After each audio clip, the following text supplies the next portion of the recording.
Yeah. Yeah, I'm pretty woozy right now. But I'll be alright. Yeah. Yeah, I have wronged a lot of people. Oh, that's how you make it in this business. I know. I gotta change some things. I know. I'm trying. I'm gonna be a better man. I promise. I got a lot of people I should probably say sorry to. I'm gonna do it. I'll apologize. I'll apologize to all of you. Yes, Amrak too. It's gonna be a long ride home. I got a lot of thinking to do. Alright. Alright.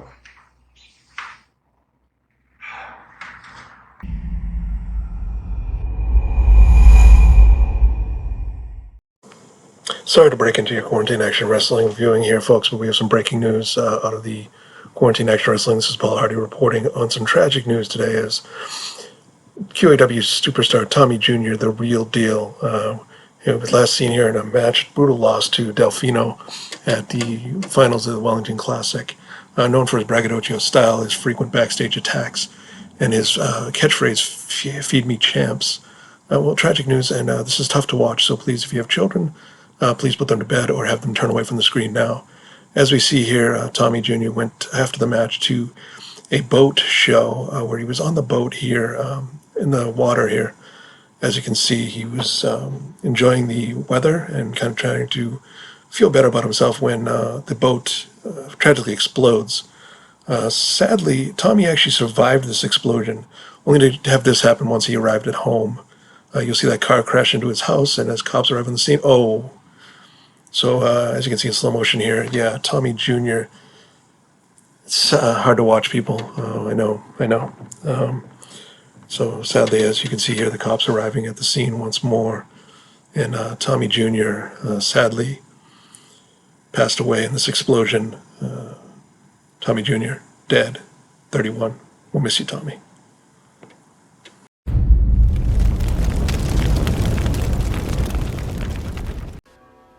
Sadly, Tommy Jr. has died in a horrible accident. Now, in his honor, we will now toll the ring bell 10 times.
Welcome to another explosive edition of QAW Pandemic. Is that in poor taste? History will decide. I'm Mike Mann, joined as ever with Buckley Swantoon. Thank you for that intro, Mike, and of course, our condolences to Tommy Jr. I don't know if he had any loved ones. He was a shitty person, but he was an excellent competitor. But here we are. The show must go on. And again, joining us for commentary, opening up this week, we have our QAW Men's Champion, Road Rage. How you doing, guys? Really sorry to see Tommy Jr. go. He didn't have a lot of fire in the ring, but he got some fire in the end. He certainly did, but that limo explosion, that's just insane, isn't it? That's why I ride a motorcycle. Limos are dangerous. Motorcycles never explode. And damn it, we're in Chicago. Brett, okay. Yeah, thanks. That's immature, Brett. Well, let's hear from Wellington at the Wellington Classic.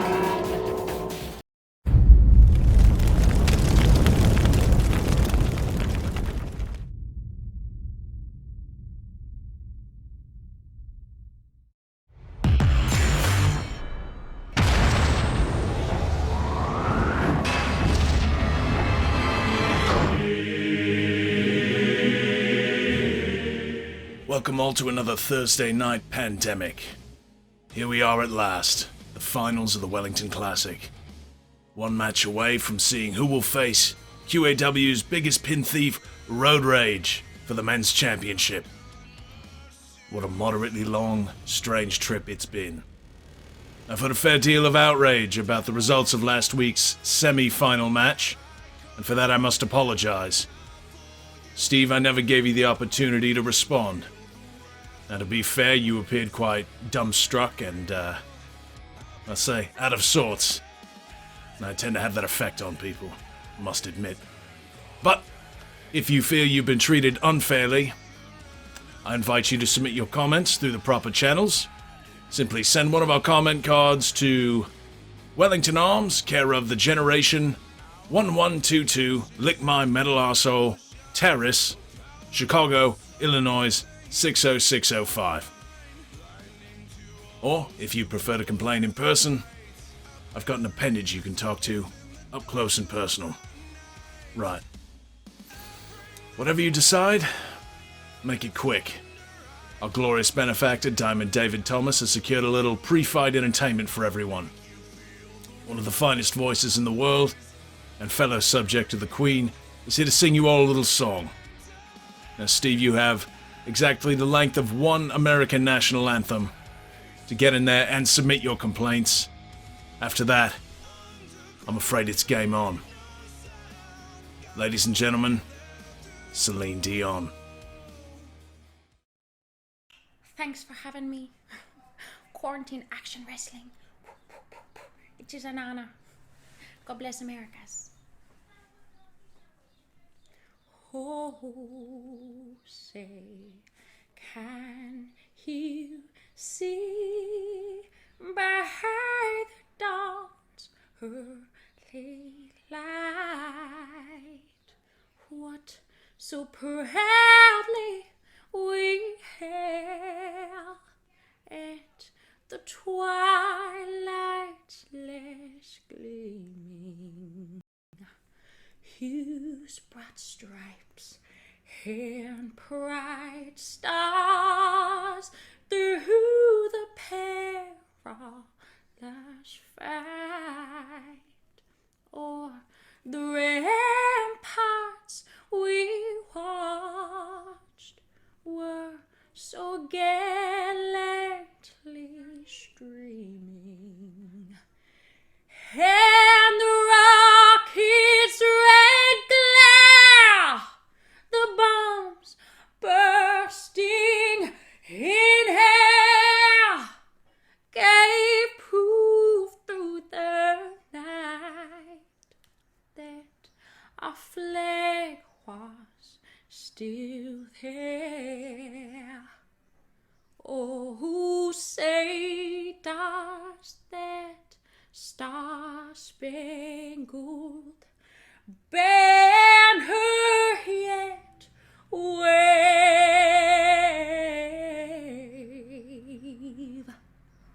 o'er the land of the free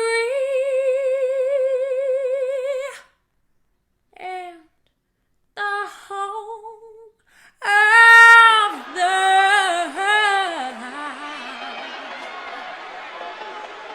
brave.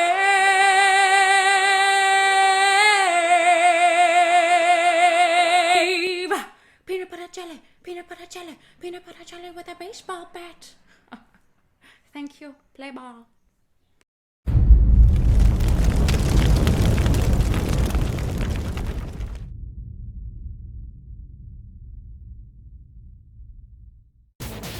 A spirited performance from Canada's greatest export, Celine Dion.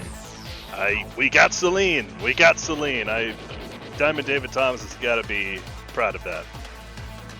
He spared no expense. The diamond-encrusted ring has only been one-upped by just what a chilling in the best way. I have goosebumps still. And I have goosebumps now. Ladies and gentlemen, it's the finals of the Wellington Classic. Whoever wins this match tonight, as we see Steve coming out to the ring, whoever wins now will become number one contender to you, Road Rage. How you feeling? I'm feeling great. You know, listening to the dulcet tones of Celine Dion really revved me up pretty hard, I gotta be honest. And now I'm ready to see which one of these guys is coming to meet me at the next pay-per-view. Is Mike Carr going to be a man who rides Steve Delfino or Wellington arms hard and puts him away wet? Time will decide. You're just a poet, Mike. You really are. And you know what's got me revved up is still thinking about the end of last week's show when really we thought Steve was already the number one contender, but then Wellington adding that stipulation that no, it's a Wellington Classic because he was the final boss. The generation makes their own rules and they follow their own rules, and I think we all should have suspected when a tournament named the Wellington Classic didn't involve Wellington that he'd be here, and here is that well-dressed villain of men. Underhanded and cowardly is what I think. You know, last week I didn't necessarily have a preference on who would win, but now I'm 100% behind Delfino. You think Delfino, you think you two would put on a better match? Well, that's a tough question. I've been in the ring with Wellington. I know what he can do. But I gotta tell you, this move, sneaking in at the end like a snake, that's not how we do things on the road. Doesn't fly in the world of Road Rage. You get pissed off and you face people face to face. You don't sneak in behind like he's doing right now. When you think about it, it's a bit disappointing that Wellington would be able to throw his clout around. It's like that kid in the amusement parks who just skips the line ahead of the roller coaster. He didn't put any of his dues in. He's enjoying that sweet rush. You haven't been back to Busch Gardens since, have you, Mike? I haven't. That whale owes me money. Well, we'll have to see who owes the person a beatdown in this match. Finally we will determine the number one contender, and there has been talk with Wellington perhaps attempting to seize power while Diamond David's still in Japan, but as we still know, he is still there, so we'll just have to see how this goes. And we are off. Ethan has gotten us started. A big front suplex there from Wellington Arms as he's looking to pick apart Steve Delfino early. Big double axe handle to the back of Steve Delfino, who may not know where he is, but he knows what a champion is made of. You don't even have to know where you are. The second he gets between those ropes, he goes into full-on wrestling mode.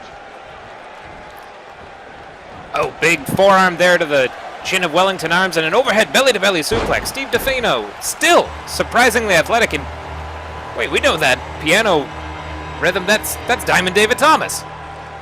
Well, look who's back. That's Diamond David's music. He might be sneaking up a hut. And there he is, yes!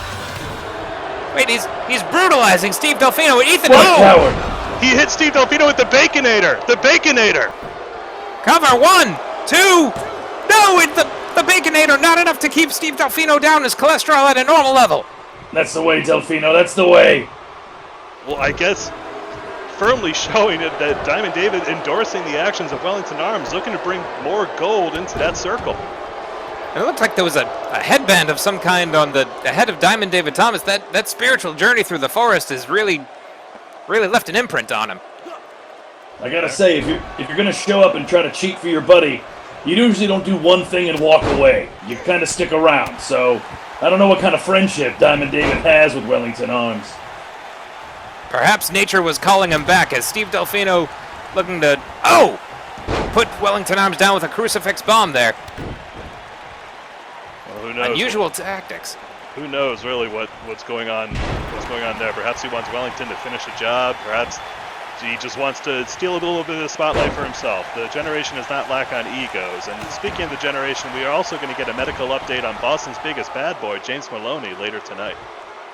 Thank goodness. That cowardly sneak attack from Tom Brady has left him lying as the coward that is Wellington Arms gets some fist justice as Steve Delfino is still looking to wear him down. Road Rage, you have an opinion on Tom Brady? No. Okay. I hate that son of a bitch. That sounds like that is an opinion. Well, it's an opinion, but not a well-formulated opinion. I used to care about him, now I don't. He died to me. Covered by Wellington. 1. No! Steve Delfino out at 1. Again, you cannot downplay just the more punishment that Steve Delfino absorbs, he just repays it back in kind. This man is the guy, the longer the match goes, the more intense he gets. But then a huge punch from Wellington.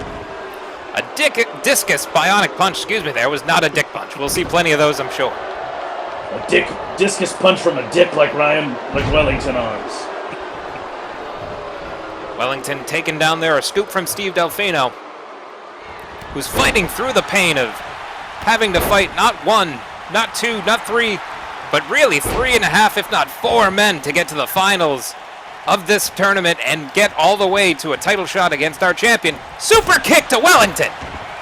Steve, the odds that he has had to mount, it's just been astronomical. Steve Delfino, no man more deserving of this number 1 contendership, if you ask me. Going for the cover. 1. No! Wellington out at 1. Both competitors out at 1 on early pinfalls. I gotta agree. I think Delfino deserves it. He worked hard to get where he is. And Wellington's coming in to try to steal it. I can't get over that. This really bothers me. There's no honor in that. I do have to ask you, Road Rage, if you were to end up facing Steve Delfino, what kind of a game plan would you go into against him? But no, hold on that. Steve climbing up to the top. He might be going for that insane elbow. He's perched atop. Oh, he wants Wellington to see what's coming. It may not be the insane elbow, but he has a huge crossbody that lands. Cover. 1. No. Out again at 1. Impressive move there, but yes, Road Rage, how would you face Steve Delfino? With someone like Steve Delfino, you got to go at him hard and fast. Now he's got that uncanny stamina that comes out of nowhere, so you just got to be prepared for that. Oh, the accolade! Oh, but Wellington escaping the accolade. He's done his research. Wellington immediately sliding out of there, perhaps because of the added bacon grease from the Baconator, making Delfino slippery as he gets Gorilla Press slammed. The W in QAW stands for wrestling, as Wellington looks to be bushed from doing it. Yeah, perhaps he's trying to figure out what to do next. What best way to put him down? Who knows? He seems transfixed. He doesn't know what. Well, Steve Delfino using some Muhammad Ali-like footwork. He's floating like butterflies. He's so unpredictable in there. You never know what he's gonna do. But he got stung like a bee. German suplex from Wellington. Oh, and into that snap metal lariat. Snap metal, the rainmaker of sorts there from Wellington Arms is, wind up in the pitch, right in the strike zone. Steve Delfino down. 1, 2, but not enough to keep Steve Delfino down. It's just Steve. We know. Like I've said, the level of heart he has, but his lights were turned out for at least 2 seconds there with that big metal punch to the temple. Uranagi there, countering Wellington Arms. You gotta turn Steve's lights out for 3. Otherwise, he will not nap completely. We also know, Road Rage, you do have a match up later tonight against Amrak. Bit of a return to the ring for you. What are your thoughts on that? Well, we seem to have been having some audio issues with Road Rage there. Let's hope that he can reconnect soon. He's doing donuts in the parking lot of QAW in preparation, and Ethan there, 1, 2. Steve Delfino brutalized in the corner, but not enough to keep him down as the champ burning some rubber outside. Well, it looks like he burned his rubber right back into the commentary booth. Road Rage, you have a match against Amrak later tonight. What are your thoughts? My thoughts are all over the place. I'm scattered. I'm nervous, but I gotta tell you, I gotta get back between those ropes and get fighting. That's how a champion stays tough. Nothing tougher than, arguably fighting through a laceration right between the eyes. Steve Delfino was busted open. Just look at it, the amount of pain he's taken in with an elbow to the chest. How is he, just Wellington dissecting him at this point? When you see your own blood, what does that do to a man, champ? I can tell you right there, it puts you in a different place. It makes you work harder than you could ever work before because you don't want to see more of your blood getting spilled. That precious life juice. Oh, leaking out of Steve Delfino, but a butterfly suplex puts down Wellington. He's going into the corner. Looks like he's going to set Wellington up for the sweet shin music. It connects. Down goes Wellington. Driving his Is head to the mat. Is he going to go for the cover? Or is he going to dance a little more? What is he doing? I love it. I love it. He's going to dance all night and dance a little longer. And now he's dancing with Wellington's prone body. he's taking him out for a night. He's painting the town red with his own blood and with Wellington, but eats a lifting knee there to the chin. Is Wellington, is he closing in for the kill? Now the German suplex. Into that snap metal lariat. Snap metal lariat turns Steve Delfino inside out for the second time in this match. And now Ethan obscuring our view. And folks, speaking of life juice, another thanks to our sponsor, Orange Julius. If you don't drink it, you'll die. That precious vitamin C can be replenished with, citrus, with frozen delicious treats like Orange Julius, and we certainly hope Steve Delfino treats himself to one should he be victorious as Wellington delivers a back bionic elbow. Road Rage, what are some things that you like to treat yourself to after a victory? Oh, looks like he's left the commentary booth again. I can smell that rubber burning off against the asphalt outside. Likes to treat himself to the more pleasures of the road, which include just making those tires squeal, as Steve Delfino might be squealing after he gets catapulted out of the corner.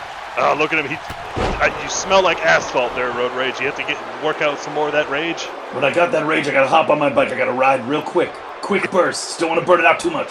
You riding down the hallway. Yeah, just burn it up a little bit. Get ready for my match. Get back here to see who's gonna be chasing. Ooh. Cover by Wellington. 1, 2. No, Steve Delfino out at 2 again. Steve surviving 2 of those cricket pitches. How is he still doing this? He's a dangerous man. And cricket's a dangerous sport, but Steve Delfino, every bit as dangerous as all those pitches as he gets his leg kicked out. Drop toe hold from Wellington. Steve wisely takes a break on the outside. The dance party spilling to the outside. We need Steve to make one of his signature comebacks. He's absorbed a lot of punishment. He took that Baconator from Diamond David and 2 cricket pitches from Wellington. How much? As much as he can endure. I just don't know if he can endure much more. Cricket pitches, Baconators. It's as if he were an overweight man in England, but he's looking to put a man from England like Wellington down for good. Ethan up to 5. Will he reach his baggage number 10? I'll be pissed. And he throws him back in. This match cannot end outside. Cannot, should not, will not, as Wellington slapping the accolade on Steve Delfino. Come on. Locked him in the accolade. What disrespect! Oh, and is that it? That's it. I don't think Steve even tapped. I think he just passed out in the hold. Ladies and gentlemen, Wellington Arms is your number 1 contender. All right. Wellington Arms jumping the line. Jumping the line, but putting down Steve with the assistance of Diamond David. Steve unable to overcome the combined might of the generation and all the corporate just red tape he's had to go through. Road Rage, how are you feeling about fighting Wellington? Wellington Arms, he came up to a stoplight. He went through the red light. Well, now he's going to get some road rage from me. I'm not afraid. I'm ready. The champ looking to right this wrong, to enforce a moving violation on Wellington Arms, who has slunk his way into a number 1 contendership spot against the champion. Well, Steve Delfino, you can't take any credit away. He won the tournament in my eyes. Steve Delfino is just an amazing performer throughout this tournament and certainly won the hearts of the fans. And some of our more loyal employees might disagree, but ladies and gentlemen, just stick around. Road Rage, good luck in your match later tonight against Amrak. Thank you, guys. See you soon, Wellington. For too long, I thought I knew the keys to happiness. Wealth, power, respect. but it wasn't enough. And now I know I can have all of those things, and so much more.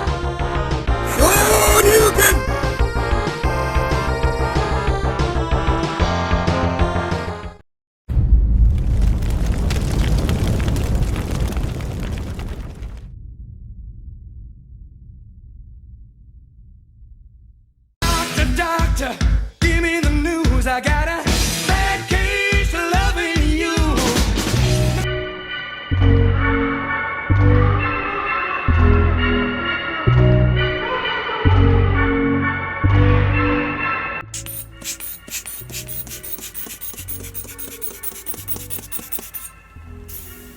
Do you know why blood feels pressure? Blood feels pressure because it's under control. You and I can relate to that, Doc. People have unsuccessfully tried to control us. And when the generation of Mr. Shakes attacked me, made me bleed in attempts to control me, what they didn't realize is they actually freed me from control. They unleashed chaos into QAW by making me bleed. I hate to tell you this, Doc, but chaos can't be diagnosed. And that doesn't mean I won't see you at our appointment on Thursday.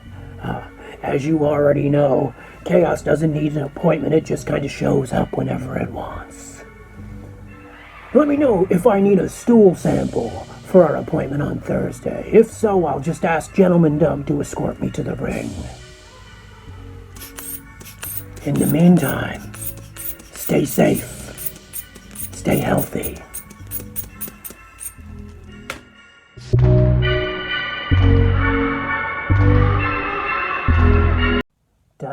Doctor, give me the news. I got a bad case of loving you. No pills gonna cure my ills. I got a bad case of loving you. Now let's do this.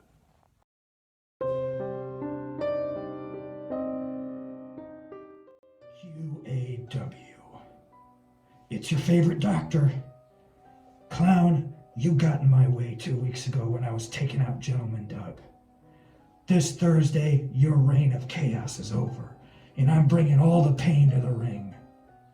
Speaking of Payne, I've been taking care of James Maloney, Boston's biggest bad boy, and I gotta say to That guy, Mike Diesel. that chicken shit Tom Brady, you guys are sick. That guy is messed up. And then you go and attack him when he's on the gurney? I tell you what, that man's got a lot of heart. And you two gutless, worthless pieces of crap, well, you better be watching your back. 'Cause the doctor's seeing patients in the ring.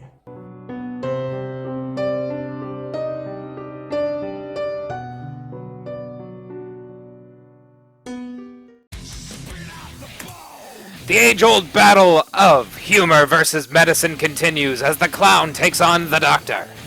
Two former allies, two former members of Creative Control, which we still see, it seems to have completely splintered apart as these two men have just had a couple run-ins over the past few weeks. The clown interrupting that match that the doctor had in their previous week and beating him down with that kendo stick, and then the clown scheduled to fight Bill Sharon, the Buffalo Tornado, but the doctor running in and interrupting that. These two had been at each other's throats. This issue is bigger than just former stablemates of Creative Control, which ultimately came to nothing. It's a man who's an agent of chaos in the clown, and a man who's an agent of hypocrisy when it comes to the Hippocratic Oath, looking to settle things in the ring. You cannot deny, while the clown certainly has been fostering chaos in QAW for weeks, for months now, he still has yet to pick up a win in the ring. But you have to wonder if that's even really something that he's concerned about. Is that something he's really trying to do? I don't know. From what we've seen, he's by no means interested in wins in the ring. He looks to win by getting in your head. We've seen snippets of that as flashes, images mental recollections of the clown, even though he's not in the room. People are changed after they fight the clown. They always are. We saw that the strain that he put on Diamond David's mental toll before Essential Business, and then on James Maloney, and now look at James Maloney. I mean, were it not for perhaps the clown's interference, maybe he wouldn't have let himself be hit like that from Tom Brady. You can't deny the clown's impact. And now as we see the doctor, the psychotic doctor coming through. The doctor is insane. Insanely enamored with putting pain on other people, laying down beatdowns, and looking to put the clown in a clown car of agony. Absolutely well put. The doctor, we seem to have a little bit of a split personality, as he does actually serve as the QAW's resident physician, but then when he switches moods, he comes into the ring and he looks to inflict that pain. He absolutely does. It's a bit of a conflict of interest, but it's a conflict of personalities, as you said. A man with this much knowledge about how to heal possesses volumes of knowledge about how to harm. It could also be a great business model. If you're the guy fixing the injuries, you may want to go out there and cause some too. Go ahead and review the Doctor on Physician Finder, which is our other sponsor this week, Physician Finder. If you don't trust doctors, look at their star ranking. The clown getting himself relaxed and in the mood for battle. Match number 2 is underway, as the clown gets shunted off there by the Doctor, who is not playing around. Absolutely not. When he puts on those black and red trunks, he is here for business, but a big jawbreaker there. That's right. As any 3-year-old with a dark side will tell you, you put on those black and red trunks, you are looking for a pool party of pain. That is a 3-year-old's favorite phrase. Correct. Yeah. Speaking of 3-year-olds, welcome back, Ethan. Glad that he's back here with us for another week. Willard, I guess, perhaps under a bit of a performance review after his shoddy refereeing 2 weeks ago. But our good boy Ethan is here doing a job. QAW has learned from our mistakes like Coca-Cola. You gotta just stick to the classics, try to reinvent the wheel as the Doctor looks to reinvent the face of the clown. Grinding his face into the mat with the back of his knee there. The clown getting his already long nose lengthened. Ooh. You have to imagine the Doctor's happy with the results of the Wellington Classic. As was revealed, the Doctor is the one who... Oh, pin! Cover there, quickly kicking out from the Doctor, and as you were saying, yes, he was revealed to be the Doctor who created the arm of Wellington Arms. He did. He created the arm. He put it on him. So a bit of a connection there, and who knows? Perhaps he has some interest in the generation as well. Only time will tell.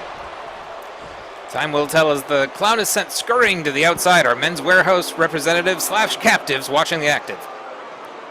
I brought them their bread and water earlier, and the Chet, the one in blue, he actually was being pretty nice today. I appreciate anybody who's able to keep their spirits high, so good on you, Chet. We'll let you out soon. Maybe. The Doctor now hoisting up. Oh, the hoister getting hoisted up as the clown splatters him against that diamond-edged ring. The hardest part of the diamond is the edge, and we can see some of the scratch marks there on the Doctor's side. Wearing the wounds of war as he kicks the hamstring out of the Doctor, of the clown, and gets a spine buster for his trouble. Big move there. We haven't seen that from the clown before. He might be trying to bulk up a little bit. The biggest mind game is not letting your opponent know if you even want to win a match. The clown just looks to inflict as much damage as possible and doesn't seem to care if he wins or loses. Now Chet sent scurrying as well. You're going to like the way you look, unless you're covered in blood. Absolutely. Throws him back in the ring. The Doctor now unloading on the midsection, the clown unloading on the Doctor. A flurry of strikes there, the Doctor sent into the turnbuckle, and the clown looking to rock out. Rocking out, looking to prove the opposite of Patch Adams, that laughter is the worst medicine. Indeed, a prescription for... Oh, disappointment as he looks to shove the Doctor's mask into his own mouth. The open micer, he's locked in the open micer, but then he gets up, he might think the Doctor's out. As he suffocated the life, 1, 2. No. The chances of the Doctor are not dead yet. But is the clown going to be able to flatline his odds tonight? The Doctor, being a man of medical science, he actually may have been able to move his lungs around in some way to conserve his oxygen. Maybe that open micer didn't have the effect the clown wanted. Tornado DDT, and the Doctor is now leaking from the forehead. 2 for 2 on bloody matches. Ethan's had quite the job wiping down this mat in between matches. Let's hope that it keeps up for the rest of the night. A master of hygiene, Ethan wiping his hands on his pants. That'll get him clean. Absolutely. Another clown setting up the Doctor. We've seen this before. He wants to give him the birthday party. Happy birthday to Nuts as the Doctor is down. Is that it? 1, 2, no, the Doctor out at 2. Doctor intends to keep his testicles and keep his honor, and also keep the clown's losing streak intact. But now we're seeing he's climbing up to the top. The clown might be looking to finish this with the trapeze accident. Oh, and the accident is if he would have healthy ribs. The Doctor burying those knees into the abdomen. Suffering the fate of Robin's family. Oh, a spinning neckbreaker there to the clown. And now, oh, stomping the hand of the clown. If you can't hold a mic, then can you truly tell jokes? And now he's hit him with that reflex check. Reflex check, is that enough? 1, 2, 3, and that's it. Wow, big, surprising end there. He must have knocked the clown loopy just long enough to secure that 3 count. The clown has been neutralized yet again. He is continuing to be winless here in QAW as the Doctor picks up an impressive victory. Will he be looking to set an appointment for more winning glory in the future? You really have to hope that the clown's motivations do lie beyond win-loss records, because if this is all a disguise, what the fuck? The clown continuing to shroud himself in both losses and mystery as we are left to wonder what his motivations are, but clearly the Doctor did not come here to play. He came here to be the winner, and that reflex check spelled victory for him. Absolutely. Well, folks, don't go anywhere. Coming up, we're having an update on the greatest wrestler on his current feud with Deadly Fred, and then after that, Gentleman Doug looks to avenge his tag team partner, Fear Itself, by taking on the Reverend in a steel cage. A steel cage, which, let's go ahead and hope... Wait. Look at this, what the Doctor's doing. Doctor's got some money. Oh, no, you don't think. The filthiest thing that people put their hands on besides doorknobs is currency. Oh! Stuffing it in the mouth of the clown, that's not funny. Oh, that is just underhanded. Well, don't go anywhere.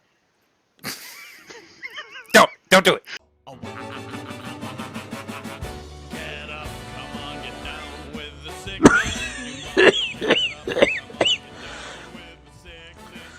Greatest guy at wrestling in the history of our great sport here. I have avenged my loss to Deadly Fred. I am still sick. Oh. I'm still only cleared to wrestle Deadly Fred. I know what I must do. I will travel through the magical forest.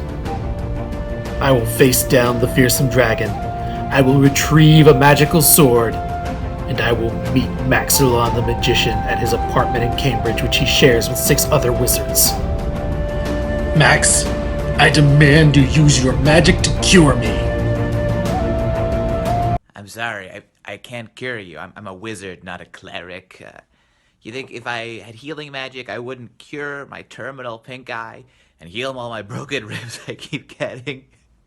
And open up a medical practice instead of having to wrestle for money and eat food that I don't find in a dumpster? You will not find what you're seeking here. Go on. Get. Very well. I know what I must do next.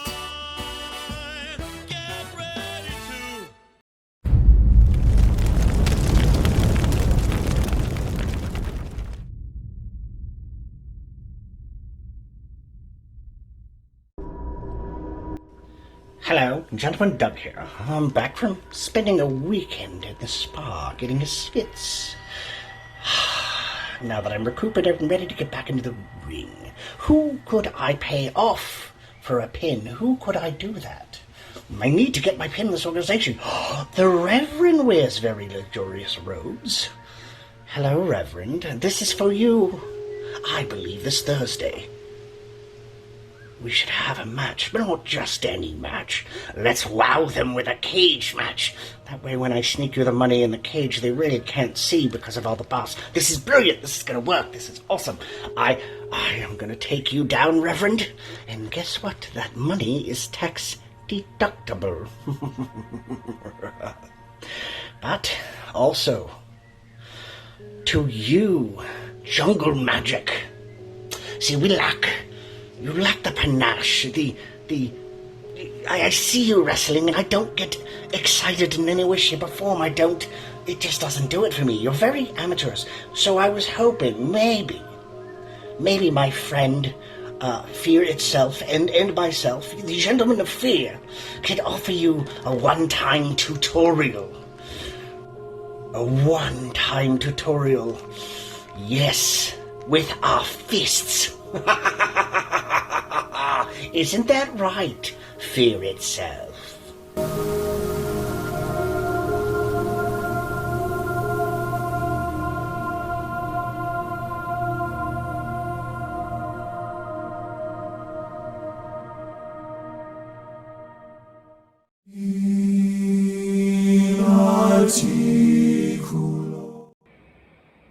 Dearly beloved, I'm here to tell you today that something wonderful has happened. Something miraculous has happened.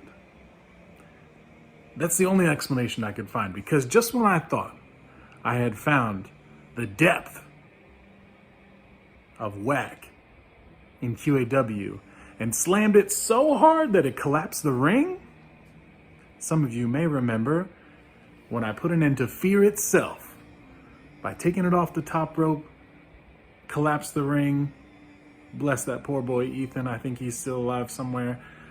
Just when I thought I had reached the toxic limit of whackness in QAW and dealt with it, something amazing has happened. Gentleman Doug, who honestly I forgot was part of this, approached me with his top hat, little steampunk glasses, whatever you call it, and wants to be trapped in a steel cage with me, the Reverend. And I assure you, my friend, it is you who will be trapped with me. And I think you're gonna regret that. But I feel thankful. I've got a spring in my step. I've got a song in my heart. Something amazing is about to happen. And I'm full of hope for QAW, that this weight, this stench of whackness is lifting off. So stay encouraged, all of you. I'm doing this for you. The viewers, the fans, for all of you in the locker room, I'm doing this for you. You're welcome. I just want to say you're welcome. If there's anything you could take away from this, it's you're welcome from me to you. Because I'm doing this for you. Because I don't think you could, to be honest. I don't think any of you could stand up to the weight of this mission. The weight of this calling. I'm becoming more and more assured all the time that I am the man for this job. So tune in on Thursday. I'll wipe the floor. I'll wipe the cage. I'll wipe whatever needs to be wiped with Gentleman Doug to get the job done. And then I'm gonna just head out of the cage. So see you Thursday. And as always, stay blessed now.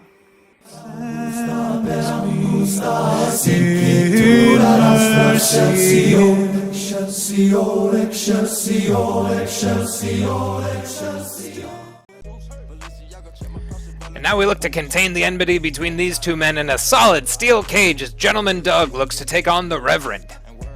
Pretty ballsy move, if you ask me, of Gentleman Doug. The Reverend, we saw last week as he literally sent Fear itself to Christian hell by slamming him through that ring. And Gentleman Doug, small than fear itself, but with a heart perhaps way bigger and a courage way bigger as well. It definitely takes a certain amount of bravery to challenge a man who's easily twice his size in a matchup that it's just him and the Reverend. He has nowhere to run.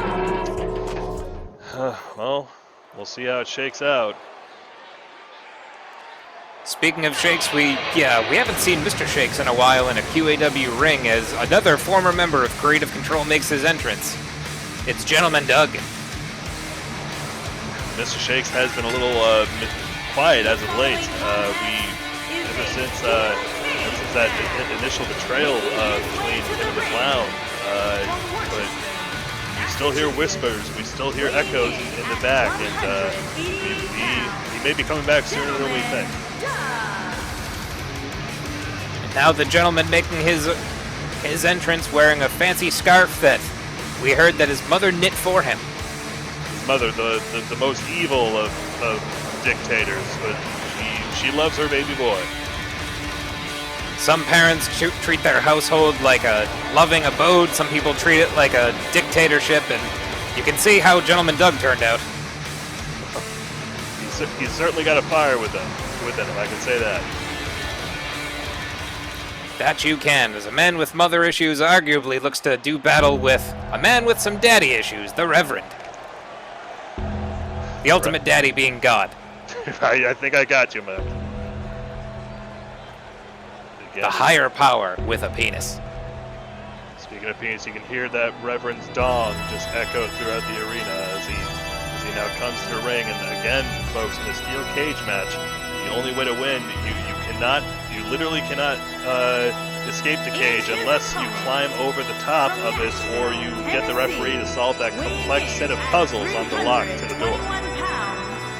It's almost like one of those, like a Rubik's Cube, or those series of interlocking rings that magicians have. I still haven't figured those quite out. We're putting together the Silver Monkey. The Shrine of the Silver Monkey, which is not whack. The Reverend thinks that QAW is, however. He has been quick to deem the actions he disagrees with as whack, and again, as we just saw him say, he thought that he had already put away the lowest of moral depravity in QAW with fear itself, but no, Gentleman Doug surfacing again to... You have to give props to Doug, looking to actually avenge his tag team partner, showing some loyalty there. A loyalty that's undying, and the Reverend might be looking to put that loyalty in an early grave. Hey, Buckley, I have a question for you. Wait, looks like Doug's attacking the Reverend already. The cage hasn't even descended on the... Oh, he's looking to get an advantage, and who could blame him? Look at the size of the Reverend. Ethan getting out of the way of this. Or that's Wilford, isn't it? That is Wilford. I guess he was called in for the cage match. Well, scurrying away as the Reverend fights off Gentleman Doug, and are we getting this cage? No! Low blow there. Oh, blow from Gentleman Doug. There's no disqualification in a cage match, folks. That is perfectly legal. Sends the Reverend head first off the steel. Gentleman Doug now wearing him out verbally, and we are underway. Ethan has come ringside because he doesn't like Wilford. Yeah, I guess so. Just referees, they might be having a little tag team of their own. Could indeed, as clubbing blows being rained down on the back of Gentleman Doug, gets spun around. Gentleman Doug reverses him. What was that question you wanted to ask me there? Oh, how does a holy man stay in shape? How? Exorcise! There you go. Perfect.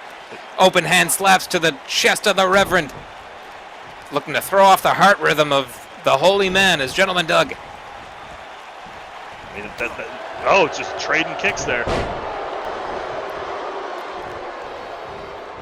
I mean, what other kind of strategy can you take when just, again, the Reverend having the size advantage, the strength advantage, the reach advantage over Gentleman Doug? Gentleman Doug has got to use some more clever tactics in order to take down that larger opponent.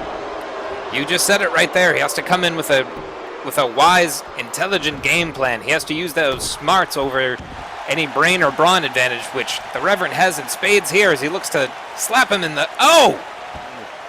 My word, just stretching out the face of Gentleman Doug, who quickly gets out. Stretching out the face, you learned that in the seminary. It's day 3 of the priesthood as he looks to break the neck of the Reverend. Kick off the kidneys.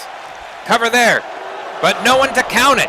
I think you can hear Ethan perhaps yell it from the outside, but it'll be hard to hear that. Not through that soundproof steel as a big boot levels Gentleman Doug. The Reverend now, lawn darting Gentleman Doug right across the top rope there. You're stuck in there with the Holy Man. There's not much he can do, but now the Reverend looking to deliver some divine intervention on Gentleman Doug. Scaling the ropes, walking along, and comes crashing down.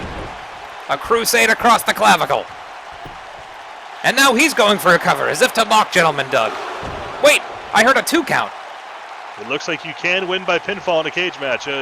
Mike, you and I, we perhaps are a little addled with the last cage match we saw between the Talent and Mike Diesel, in which Mike Diesel stole the Talent's kids. It's bringing back some bad memories. Bad memories indeed. It was hard to hear the referee's call through, again, the soundproof steel, as the Reverend now calling on a higher power. He's calling upon his deity of choice, as you so like to put it, Mike. He might be getting a +5 to endurance, and needed after that kick to the head. Gentleman Doug looking to psych himself up as well. One man who believes in a greater being, the other one who has to believe in himself, who I didn't even think he could kick that high. That's impressive. Gentleman Doug is nothing if not flexible. I've seen it. We all saw it right there, and that flexibility might be tested. And the sharpshooter here. And immediately he's out of it. Gentleman Doug cannot be tied down, ladies. Ooh, impressive stuff there, escaping that sharpshooter. We've seen the sharpshooter put away much bigger opponents, but now he's just stomping on him. Gentleman Doug acquitting himself very well here. Surprisingly well for, again, an opponent who dwarfs him in size and now looking to tie him up. Submission. Looking to pop the shoulder out of the socket, but the Reverend, no slouch himself, rolls out. Pick him apart piece by piece, just like in Shadow of the Colossus. Burying that knee into the side, a backbreaker to Gentleman Doug, who's now, by instinct, looked like he was crawling for a tag, but he snatches the Reverend. Reverend escapes. And a huge Beal. It's just the strength coming right back into play here. Gentleman Doug's going to have to find a way to get out of the clutches of the Reverend as he gets pounded like a railroad spike. And the life now being choked out of him as well. The Reverend might be winding himself with how much he's punishing Gentleman Doug. It looks like he's just dominating him at this point. Dominating. No. What's this? Oh! He put Gentleman Doug through the cage, but Gentleman Doug hasn't touched the outside floor. If you touch the outside, you're the winner. Just strolling out, it looks like, the Reverend, he put Fear itself through the ring, and now he just put Gentleman Doug through the cage. He is our winner. His feet touch the floor, and the Reverend has put away the Nightmare Gentleman. Don't have a snack during your time inside. Come and go for a delicious ride. Don't really need to fear. Brand new ice cream bar is here. Come and snack. Please attack this yummy, yummy treat. This is strictly an ice cream bar. We are setting a really high bar. Everybody loves it, and it's really good. Apple no, Doritos no, it's a ice cream bar. Come get a delicious brand name ice cream bar. You're stuck in your house for a while, you might as well enjoy all the goodness. Brand name, no affiliation whatsoever. Come and get an ice cream bar. No, you really want it 'cause you're not going far. In your tummy, brand name tummy. It's a brand name inside your body. Get it today. Brand name ice cream has no affiliation with any other ice cream brand, so don't even ask where we got this idea.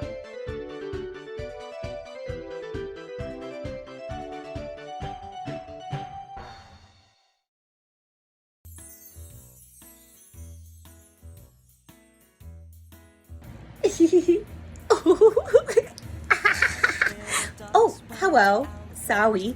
I was just thinking about that time last week when I totally kicked Delia Payne's ass. That's right. Baby Powers has the strength of 100 babies, or the strength of one full a grown man. But I have the attitude of a baby, meaning that I'm always looking for new things, learning new things, absorbing like a sponge. I'm excited this week to throw down with rainbow Brittles, because I love rainbows, because remember, I'm just a baby, but also a lady. So, get ready, Delia Payne and that mean money lady. Strap yourselves into your car seats, and I'm gonna beat you up.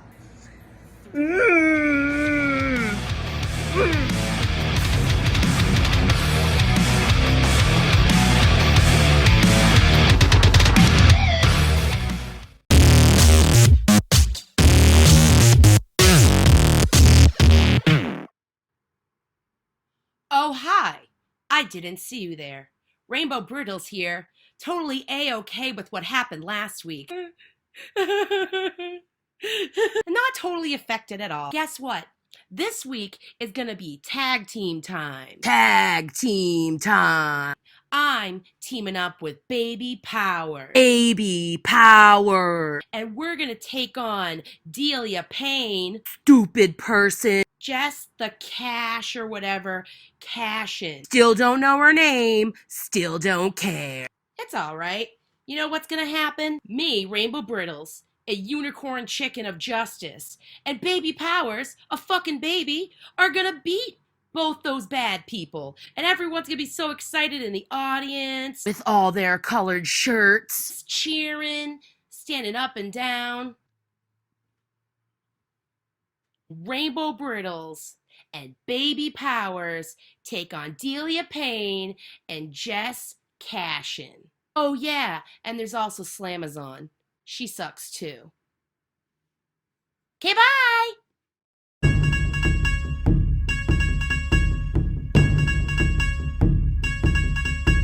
Live fast, die young, bad girls do it well. Live fast, die young, bad girls do it well. I'm sorry, love. I can't even drink. I know I'm bringing the mood down, but I lost to a fucking baby. Delia, I'm not gonna lie to you. That's embarrassing. Congratulations, by the way. At least you came out victorious. I think we all kind of knew that that's how that was going to go. I'm gonna be honest, I didn't really give a fuck going into this, but then I was beaten by a bloody adult baby, and I do not lose, nor do I lose gracefully. It's fucking embarrassing. Will I ever recover from this? Will you help me? I think I'm your only option at this point. And I like the way you gave Rainbow Brittles what for. She thinks she's just gonna win every match. She had it coming. Ugh, she really did. I just cannot stand that reckless optimism and wanting to be everybody's friend. Like, who wants to be friends with everybody? Everybody sucks. I had a lot of fun creaming her. Oh man, I wonder what it's like being inside her brain for like a minute. I shudder to think. Yeah, like, who wants to live in this kind of world? Ugh, yeah, we made this bloody twat. No! Ugh, get rid of it! Get rid of it! I know. Ugh. It's like a bloody crucifix to a vampire. Ugh. You know what? You help me make baby take another nappy. Mm-hmm. I'll help you turn Rainbow Brittles into chicken fucking nuggets. Yes. I got a little something for Baby Powers, because she's never met me before.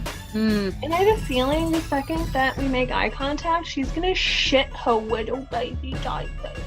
Aww. She's gonna need something. She's gonna need a little binky to suck on. Oh, night. For the sucker. You suck it, twat. Because when I'm done with her, Yeah, that's what I'm gonna do to her. I'm just gonna absolutely turn her to dust. Okay? Okay? What's that magic or brute strength? I'll never tell. Bro, you are cheeky. I love it. I love it. Let's make baby and a bimbo friend go bye-bye, baby. Bye-bye. You city rollers. I don't even like them. But I like baby powers and rainbow brittles way less. Well, now we got something to look forward to this week. I am excited. Look out, QAW, because we're cooking something up, and it's the bitch's brew. Ching ching.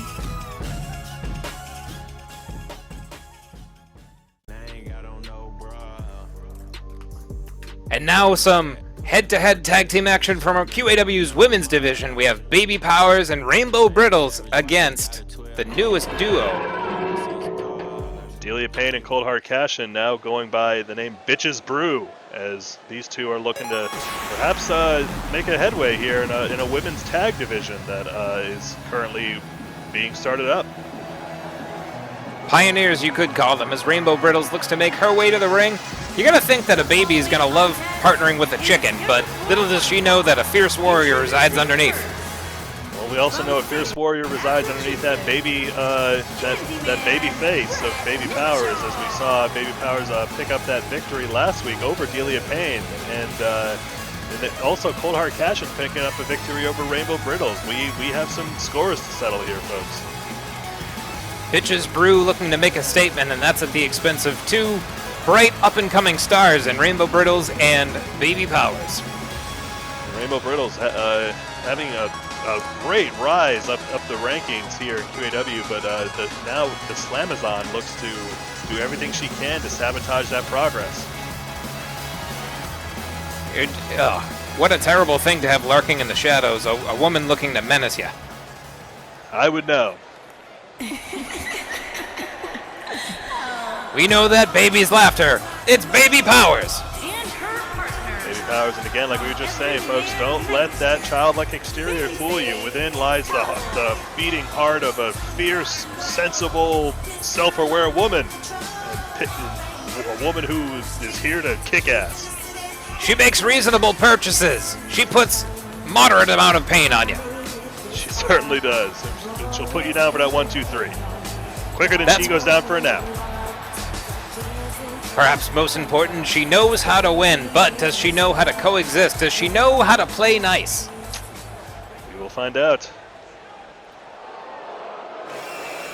These purple-clad partners now await Bitches Brew, Delia Payne, and Cold Hard Cashin. The Maleficent of QAW joined by a sour apple from England. Bitches Brew, these two finding a lot in common with each other, both with something to prove and feeling like they can do it together. And just a bit more of an aggressive attitude from Cold Hard Cashin we've seen of late, just seeming to mix perfectly with the chip on the shoulder of Delia Payne that she has against Karen specifically, who might want to watch out whenever these two get in the ring. You know, mistakes are how you learn, especially if you're a child, if you're a baby, but Delia not looking to teach anyone anything except who is in charge. Absolutely. Speaking of, welcome back, Karen. You might be afraid of Delia, but you don't have to be afraid of us. We love you. Karen cocking her head to the side as if to say, who are you? She won't notice me, no matter how often I say that. One thing that's not unrequited is our love for action as, down goes Rainbow Brittles. Cold Hard Cashin comes out firing with a clothesline and now looking to rip the head off of Rainbow Brittles like a Barbie doll. Ooh. Rainbow Brittles not going to get broken like some cheap toy, though. Gets whipped. Just ruthless aggression, as some might say. Oh, the big neck breaker there from Brittles. But again, Cold Hard Cashin, sorry, Mike, just looking to be aggressive. Be aggressive. Fun things that are easy to cheer along for. That's Baby Powers in a nutshell as our partner gets brutalized in the corner. Sweeping out the legs of Rainbow Brittles and her neck getting wrenched under the bottom rope there. Guillotine.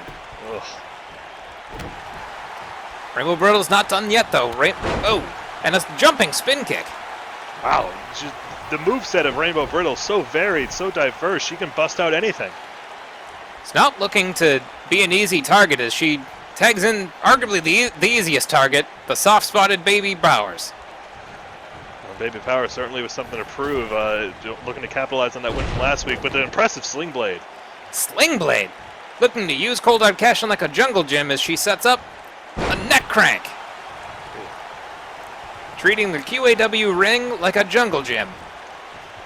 Well, again, folks, we've seen what happens when you underestimate your opponent. It wasn't so long ago that I would think Steve Delfino was pretty underrated as Cold Hard Cashin tags and Delia Payne, but look at him. He made it all the way to the finals of the Wellington Classic and only falling after the bureaucracy and the teaming up of the Generation. The Generation doing whatever it takes to win.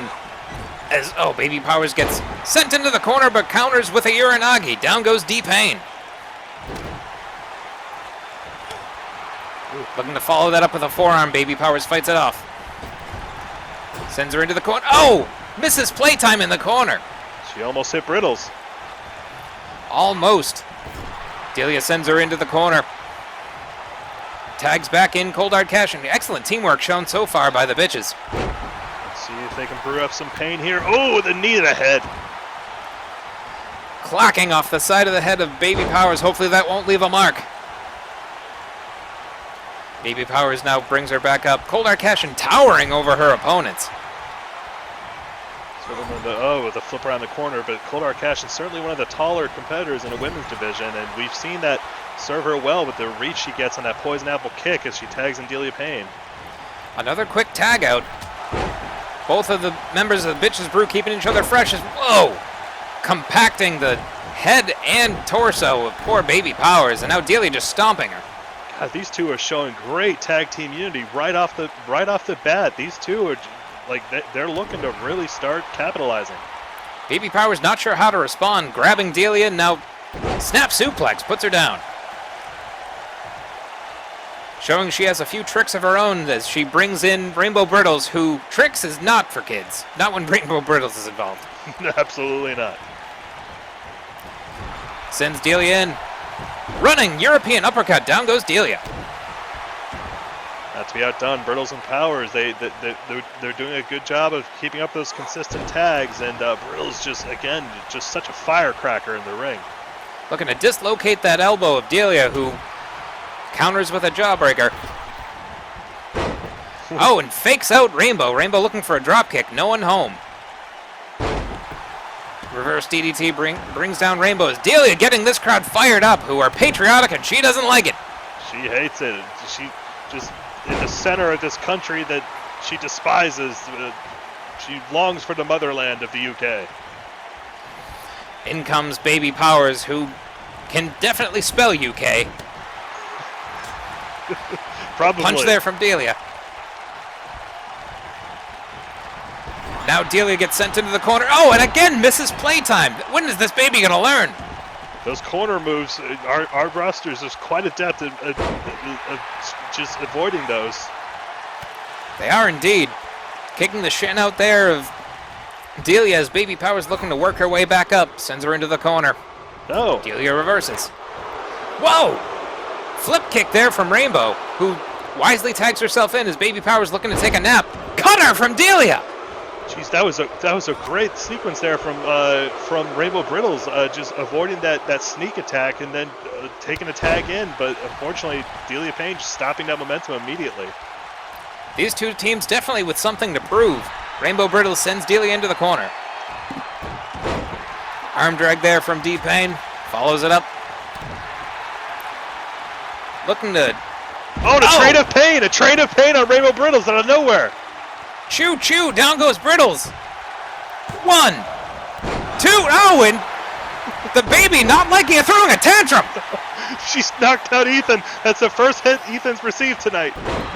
Baby Powers has cleared house. She knocked out Ethan, Delia, and Cold Hard Cashin. You don't want to make that baby angry. She's going nuts. She's learning how to inflict pain. Delia there taking a second on the outside to collect herself. Rainbow Brittles back up. Sends Delia in. Another European uppercut brings Delia down. Brittles and Powers, they need to start showing some more. The Skittles throw from Rainbow Brittles. Throw. As I was saying it, that might have been it for. No, but she's throwing her into the corner. Skittles throw brings Delia down. Now what does Rainbow have in mind here? Just stomping away the sternum of Delia Payne, and now the baby monkey see, monkey do. We've seen this before. These two, just as I was talking about how they need to have some tag team unity, they're busting out a stampede on Delia Payne. Just proving to be a very strong role model as Baby Powers, whoa! Finally gets her playtime in the corner. Well, we know Brittles is a mother to chair. Oh, and our pinfall gets broken up there. Neck breaker to Cold Hard Cashin as the baby very pleased with the proceedings. Well, as I was saying, we know Rainbow Brittles is a mother to chair. She must have that motherly instinct where she's just helping Baby Powers just set up for some great stuff there. Demonstrating moves before the baby's able to capitalize there. Very, very strong maternal instincts. Ethan wise to get out of the way there. Delia sends the baby in. Now grabs her by the head, spin around. Oh, back suplex. Down goes Baby Powers. Delia very aggressive here tonight. And her partner nowhere to be found. Well, Cashin breaking up that pin, but then getting a suplex there from Rainbow Brittles. She's resting on the outside. A pair of drop kicks and a spinning neck breaker. Delia firing up. Looks like she's throwing into the ropes to hit her with the Spanish bomb. Spanish bomb. Ay, ay, ay.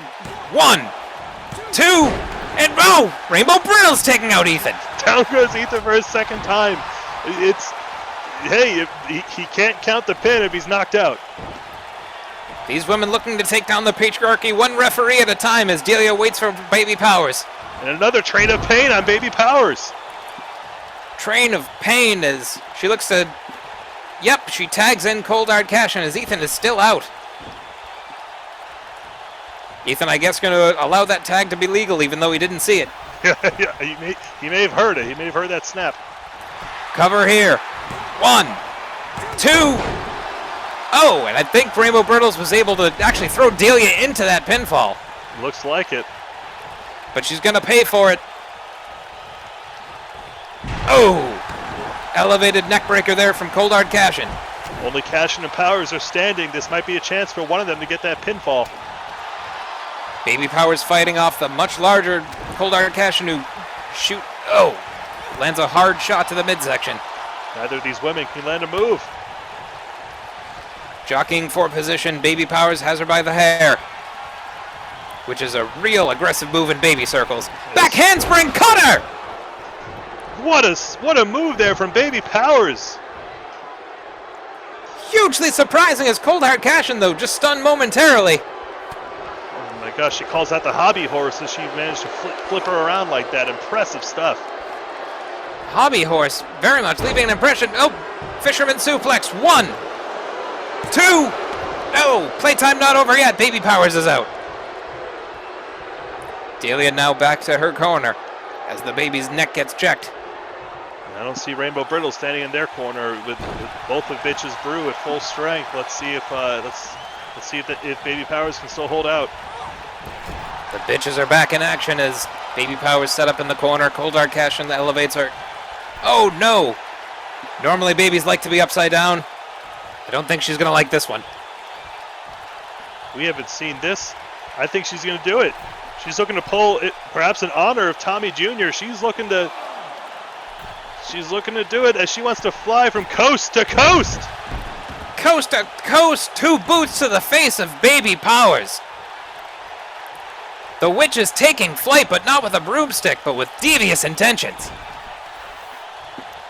Is this enough for a victory? Ethan in position. 1, 2. No! Baby Powers out!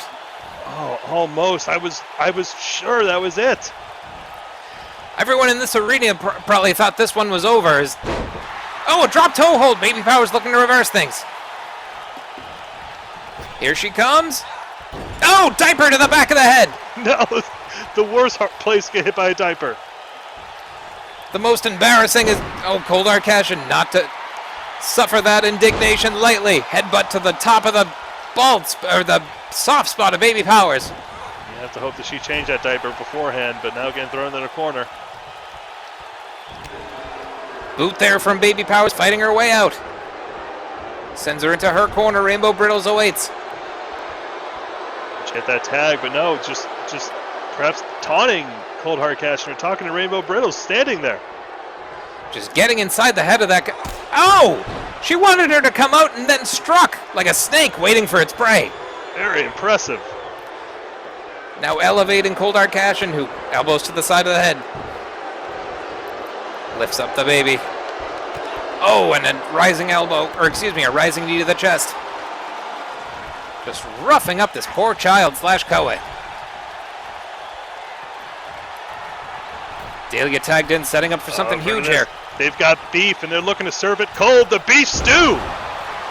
Beef stew! Down goes Lauren Powers. Rainbow Brittles in. Oh, and she's able to break it up. Again, but powering through Jess Cashin there, and perhaps Cashin falling on Delia Payne is what broke it up. Excellent tag team antics there from Rainbow Brittles as Delia sends the baby in. Uranagi slam, Delia down. This is Baby Power's chance. She can end it here. Cashin's knocked down on the outside. The baby very excited that she nailed that elbow drop. And yes, showing that she has excellent balance as well. Oh, at such an age, impressive. Impressive speed, impressive balance, but she's going to need to keep Delia down for a 3. Oh, that clothesline just not paying dividends for her, but she still keeps investing. She wants to land it so bad. She's fixated on it, but now Delia Payne tagging in Cashin. Is that fixation going to cost her as Cold Hard Cashin rushes across the ring? Inside out suplex! Wow, she's picking up new moves every week. Wrist clutch hip toss from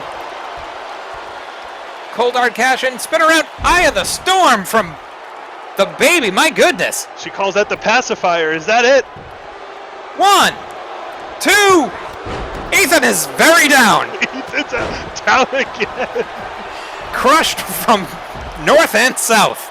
Good Lord, but now Baby Powers looking to pacify Cashin again. Slamming her right almost through the mat with that pacifier, but Cold Hard Cashin right back up. Cashin's running on adrenaline. She wants to end this with that knee hit in the corner. Rising knee in the corner. Oh, the baby flips out of that suplex and she's a plane. Very happy. Fisherman suplex again. Angling for a win. 2.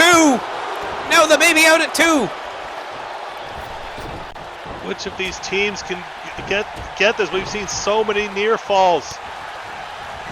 Baby Powers needs to make a tag. She's taken the bulk of the punishment from Bitch's Brew. Is just hard. Ow!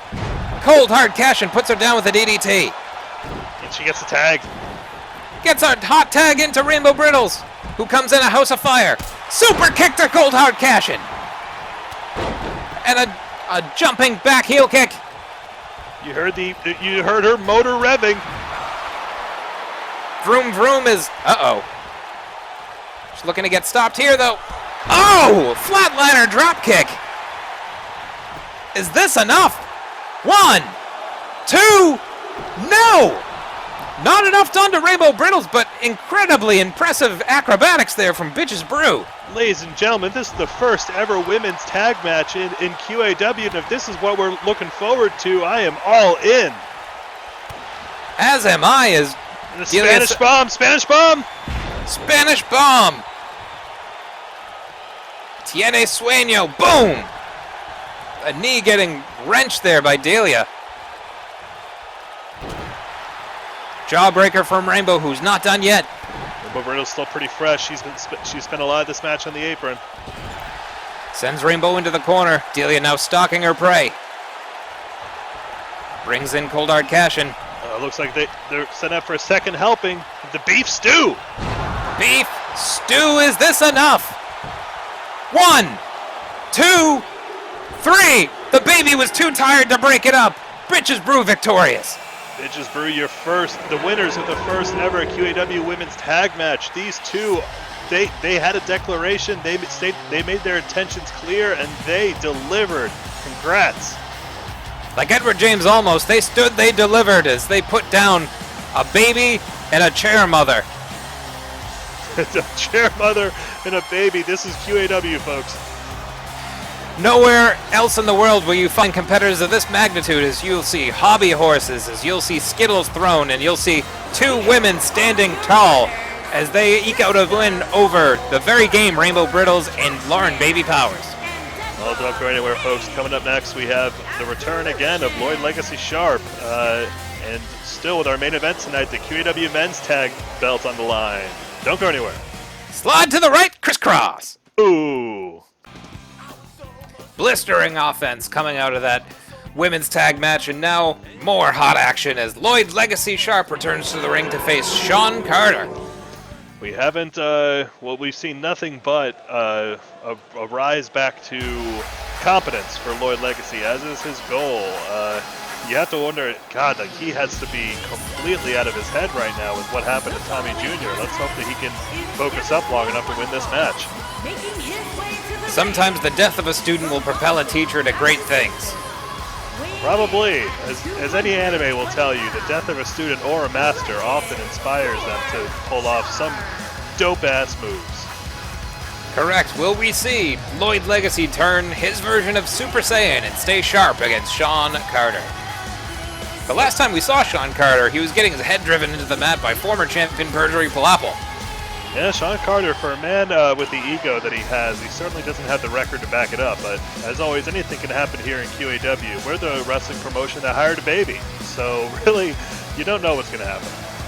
A baby, a horse, a gorilla. You name it, we'll hire him. And I did hear, actually, that the Beautiful Beast, he is still that large. That seems to be a permanent change. Thankfully, we had our ceilings elevated so he can fit his 8-foot frame around backstage. You gotta wonder what kind of car he drives. You wonder what kind of car Shawn Carter would drive. Go ahead and vote on our QAW Interactive poll. Would he drive a Prius or a Ford F-150? Pick a side. Stupid. Wait, what'd you call me? Sorry, anyways, Shawn Carter.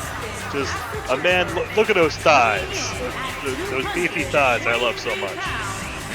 Clapping together like the sound of thunder. Is he gonna lightning his way towards a stormy victory?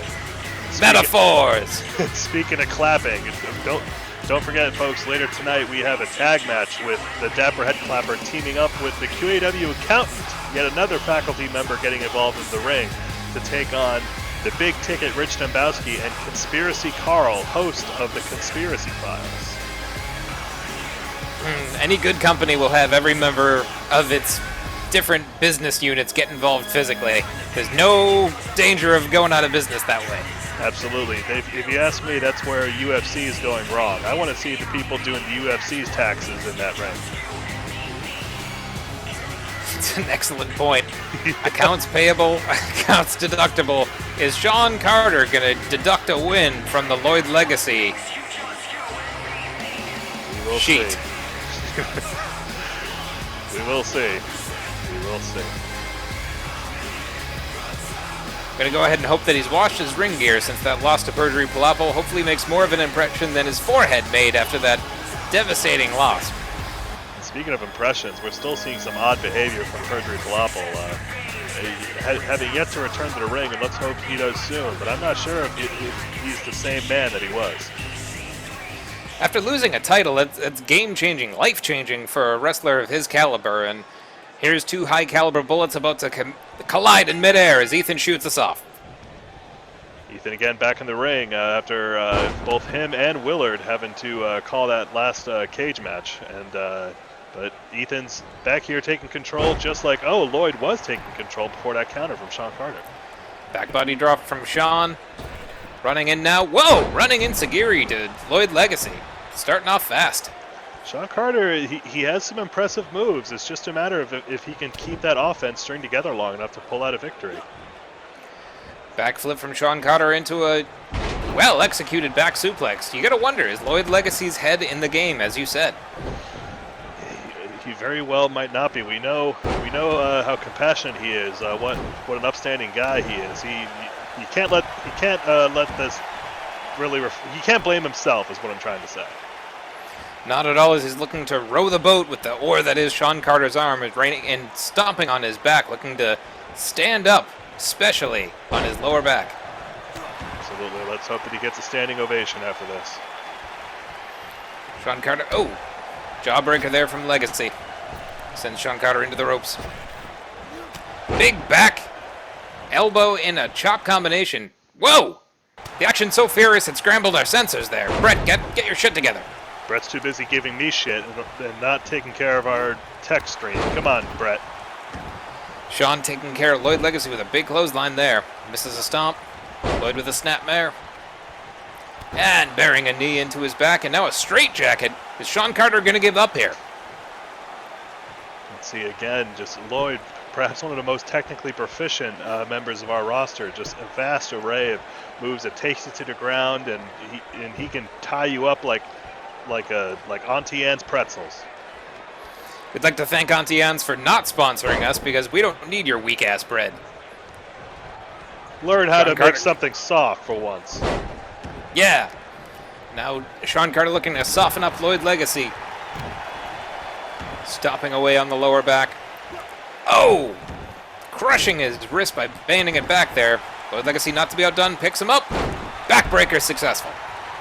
Speaking of soft, I actually would like to thank our other sponsor, Mrs. Fields Cookies.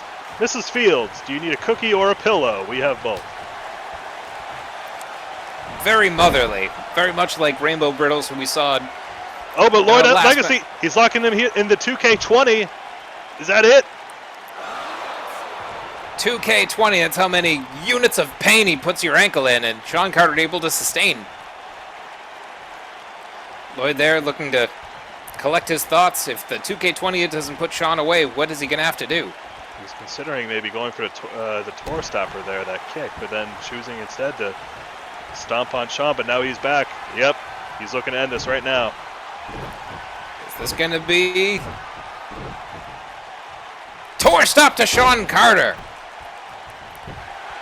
1, 2, 3. Back to the writer's room for Shawn Carter. Lloyd Legacy successful. Just absolutely dominant. Again, Lloyd Legacy, he has his goal, getting back at the top of the card, and he's right on his way. A very convincing victory over a game Shawn Carter, just putting boots right on his chin. Ethan right in perfect position there. Lloyd Legacy getting back to his winning ways.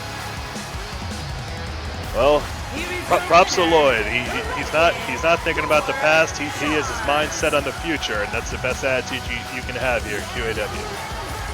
Absolutely, and 3 men with diverse attitudes. We have the Gurbler taking on Ryan the Lion James, and Don't Touch Our Nuts coming up in triple threat action as the QAW pandemic continues to spread. Vaccines be damned! Like, share, subscribe. The Cure.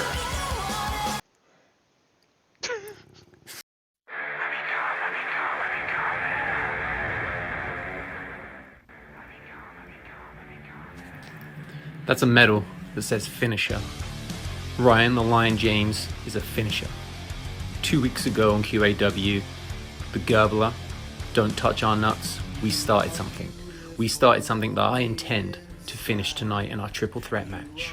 1, 2, 3, victory. I said I was here to educate people. Not because I'm an arrogant man, but because I'm better. Well, guess what? I lost badly in my debut match. Real bad. But I was trending worldwide. The Gurbler, where's your medals? Don't Touch Our Nuts, where's your medals? Ryan the Lion James has his medals. Where's yours?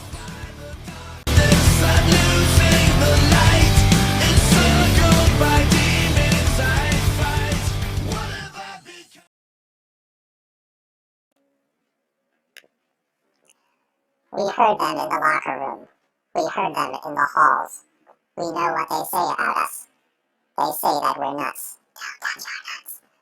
They tell us to calm down. They tell us to stop worrying. that no one is conspiring to steal from us, that no one wants our nuts. Don't touch our nuts. But if they really don't want our nuts, don't touch our nuts, then answer me this. Where are their nuts? Don't touch our nuts. Because I haven't seen them forage, and I haven't seen them burrow, and their cheeks look sadly unstuffed to me. You see, there are three types of people in this world. The haves, and the have-nots, and the have-nuts. Don't touch our nuts. And the only way to not want more nuts, don't touch our nuts, is if you already have nuts, don't touch our nuts. To the point where you have so many nuts, don't touch our nuts, that the amount of nuts you have is nuts, don't touch our nuts. So where are they, muchacho? Huh? Where are those nuts? Don't touch our nuts. I'll tell you where. Nowhere. That's where you've got no nuts. Don't touch our nuts. The lion thinks he can distract us with his shiny metals, while the Gurbler gurbles down our nuts. Don't touch our nuts. Not today, boys. When we enter the ring, we will have precisely 482 nuts. Don't touch our nuts. And when we leave the ring, we will have precisely 482 nuts. Don't touch our nuts.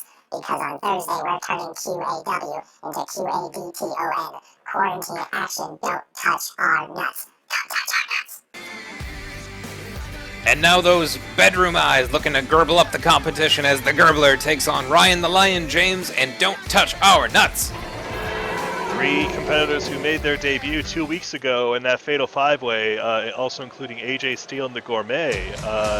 But none of these men were successful in that first match, and they're looking to right that wrong right now as we're seeing UK's own Ryan the Lion James. A heck of a way to make an impression is to put down two quality competitors at the same time, which the Lion's looking to make himself king of this kingdom. He's just a sexy boy. He's not a boy toy. We had his blood tested backstage. That's good. that's a relief.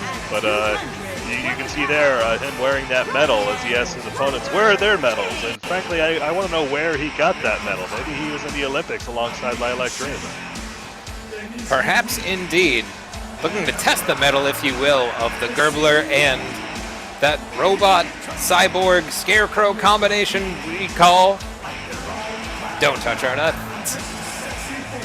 It's QAW, baby. We got a baby. We got straight up a man from South Earth, and we have a group of squirrels together in a robot Gundam man they call Don't Touch Our Nuts. I love this show. The show's out of this world, which stick around, folks, if you want to see what the Magnifique Nordique has been up to. But before we get that far, the Gurbler saunters his way down to the ring. Gurbler, a man of innuendo, a man who, what can you can love him or you can hate him, or really, those might be pretty much the same thing when it comes to this guy. He lives off of those boos. It fuels him, and it just makes him hungry to get more. Hungry to get more? You said it. You know, in his wardrobe, he keeps something he treasures called a Sash B. You know what comes before Sash B? What comes before Sash B? Sachet! That's just fantastic. Really great stuff, Mike. Thank you very much. Rainbow Brittles again helping me with the wordplay this week. You and Rainbow Brittles have really made quite the wordplay team. Thank you. I might be afraid of numbers, but she's helping soften my reticence for speaking. There we go. She helped me with that one. Fantastic. Don't forget those words, just like don't touch our nuts, as we see this robot piloted by squirrels make its vivacious way to the ring. What's really impressive is that it's a bit of a golem, this competitor we have headed to the ring. None of the squirrels have spilled out, none of the hay has found its way out of this being. It just keeps going. It's a scarecrow machine, yes, fueled by hay, fueled by nuts, fueled by acorn fuel of some kind, and just who knew the engineering prowess of squirrels? They've really kept it hidden from us for a long time. The only folks who saw this coming were the folks who run O'Malley's farm, and now these folks are about to get to work. Ethan kicks us off, and this triple threat's underway. Flying forearm from the Lion. Clothesline to the Gurbler. The Lion asserting himself immediately. Looking to show himself as the alpha here. Indeed, as is true in nature, it's true in the ring. Oh! Jumping neckbreaker from Don't Touch Our Nuts. And a jumping knee knee drop to boot. Gurbler with a bulldog. This match ricocheting back and forth. Who is going to come out ahead? Each man looking to gain a bit of a foothold. Oh, as both men fall from that drop kick. But remember, folks, in a triple threat, the first of the 3 competitors get a pinfall or submission is the winner. So you want to break up those pins if you're not the one doing it. That is correct, just as Don't Touch Our Nuts does right there, as the Lion tries to away the Gurbler. Now Ryan James putting it to the robot automaton. Oh, wow, a butterfly suplex right into an armbar. That's impressive technique there from Ryan the Lion. Just, whoa! Going for a forearm, missing there, and the robot's out of gas already. And the robot has to go out there and refuel. Looking to put its nuts back into its fuel intake as Ryan James looks to take over on the Gurbler here. Grabs him by the back of the head. The Gurbler fights out as the robot's back in, misses a dropkick. Oh boy, it's in berserk mode, folks. Oh, no. It's still working out the kinks, I think. A lot of high-flying offense from this. Oh, he's dialing it up. O'Malley 1-9. Fantastic. He took it. He calls that the NUT. Don't touch that move. Oh, and a running sledgehammer there from the Gurbler. Covers 1. And out at 1, as has become custom for QAW competitors. Not nearly enough, but you still want to go for those pinfalls, and Ryan missing another jumping elbow there, but you want to go for those early pinfalls because it makes your opponent exert that energy and throwing you off of them. Ryan James trying to fire up the crowd as he sends the Gurbler scurrying outside. And speaking of scurrying, Don't Touch Our Nuts scurries to the top rope. Is he gonna press onto both of these men? Well, sort of. Sort of. They're having some glitches in the program this week, I think. You know, programming a targeting algorithm is complicated stuff for a human, let alone a network of squirrels. Last I checked, squirrels don't have thumbs either, so really, how are they writing the code for this? It's an excellent question. As a German suplex looks to delete the code of the Gurbler. Ryan the Lion looking to take control here as he's throwing the Gurbler back in the ring. He is back in as the robot looks to recover outside. Cover from the Lion. 1. Broken up immediately. Targeting algorithms are perfect there as he sort of hits a drop kick again. Don't Touch Our Nuts, taking a lot of self-damage here. A lot of B or C grade offense, but it's effective. Is it? The Gurbler fires back, headbutt to a robot. Oh, the Gurbler just stomping on the chest of that robot. The chassis is being damaged, but Don't Touch Our Nuts rallies back. Oh! A knee reverses. Now just pounding away. Ryan the Lion breaks that up. Don't Touch Our Nuts back up to his feet so quick. With a crushing powerbomb matchbook cover. Almost a 2 count as Ryan kicks out. These competitors are still relatively fresh. You may not get a pinfall anytime soon. Just with that, Don't Touch Our Nuts. You gotta soften them up. Oh! Running power slam there from Ryan the Lion. 1, 2, 3. That's it! The Gurbler completely losing his train of thought and just watch this match end. Wow! What was even... Did the Gurbler even try to break up that pinfall? And knowing the number of glitches that Don't Touch Our Nuts has been showing, there may have been a system error at that point. Perhaps a system error. All 5 squirrels being held down at once by a lion. That's QAW, baby. Well, Ryan the Lion James picking up his first victory here in QAW, righting the supposed wrong of losing that Fatal 5-Way 2 weeks ago. So it looks like it's a good night for the UK as Wellington Arms, Delia, Payne, and Ryan the Lion all picking up victories. Ryan the Lion making sure that Don't Touch Our Nuts Brexits the arena without a victory tonight as the Gurbler just looked disgusted with the idea of winning. It looked like he may have been yelling at somebody in the audience. He may have been trying to, make a sex with me joke or something. Well, when you take your eye off the ball, The people with razor-sharp focus are going to go ahead and carve you up, and that's what the Lion was able to do tonight. Folks, don't go anywhere. We have more scintillating action on the way with QAW's Pandemic. Ooh. Gonna go take a shit. And now the Magnifique Nordique returning to our atmosphere to bring more clout from his intergalactic travels.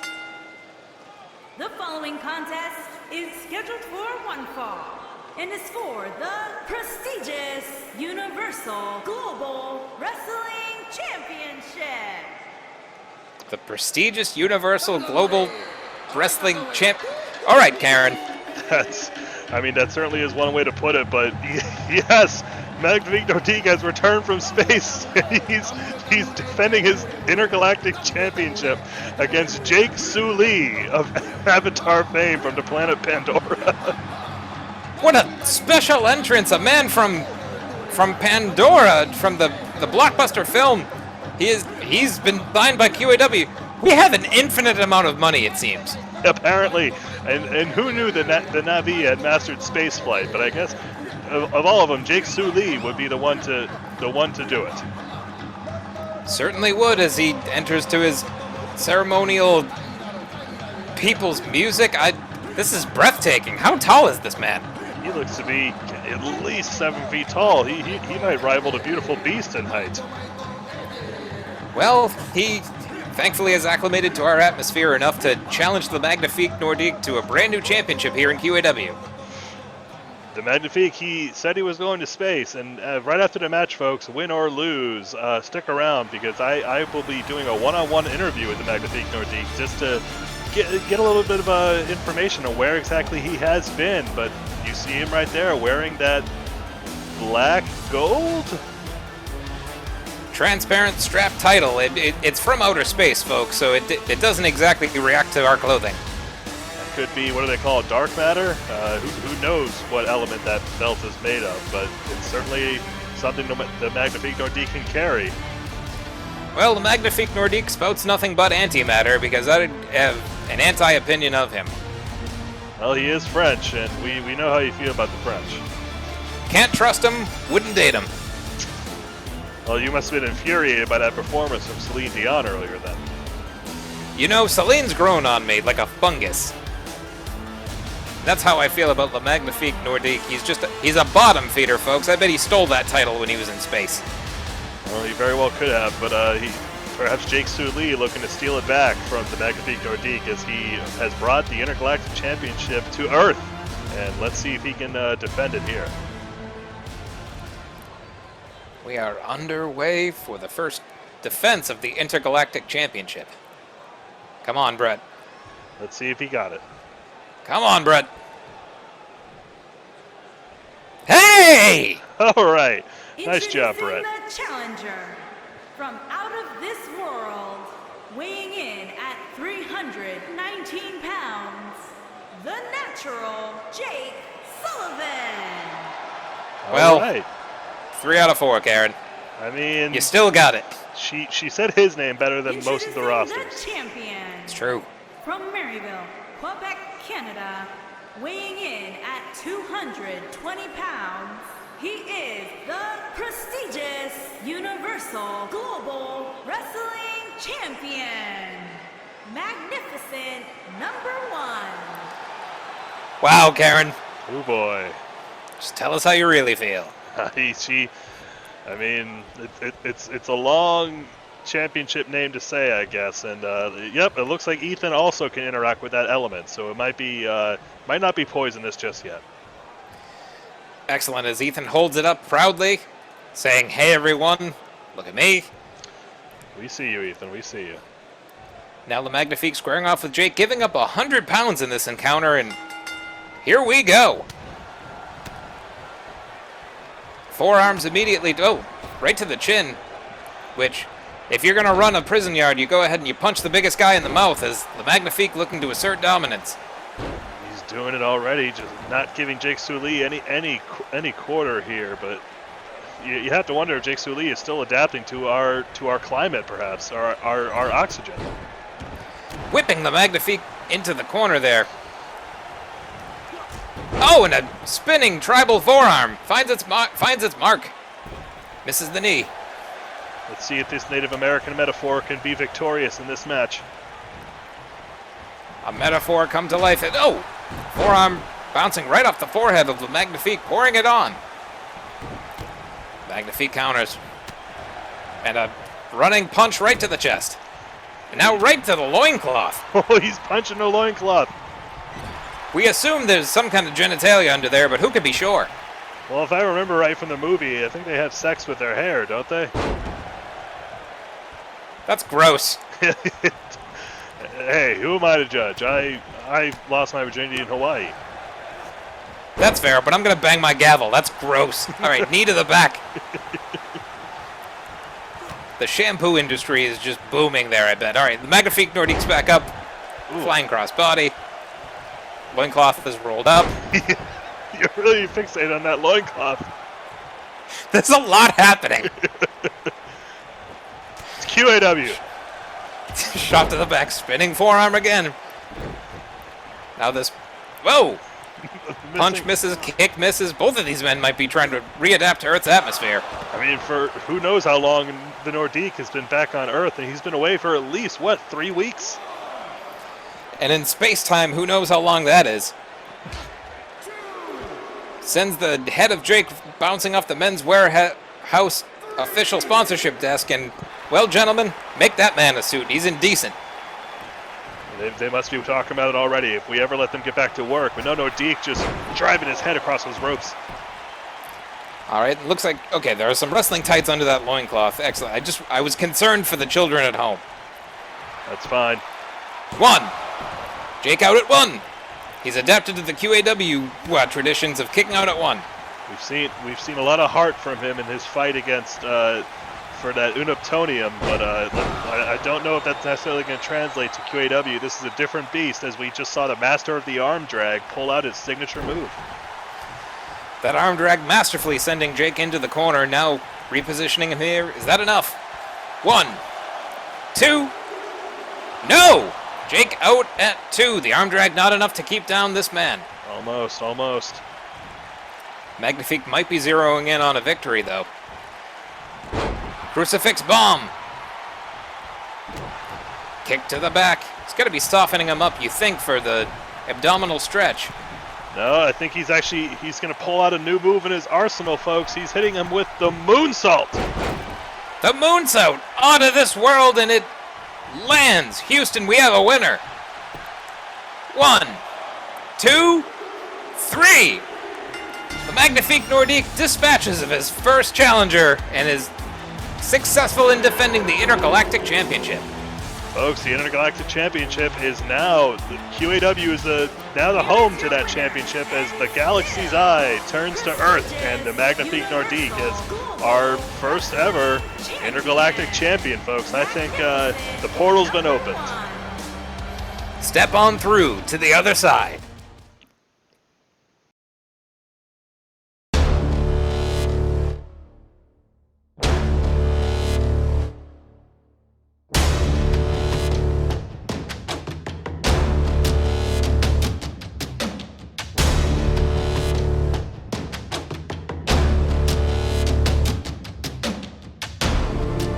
How does this ascent compare to, say, taking the escalator? The stakes are steeper than the climb.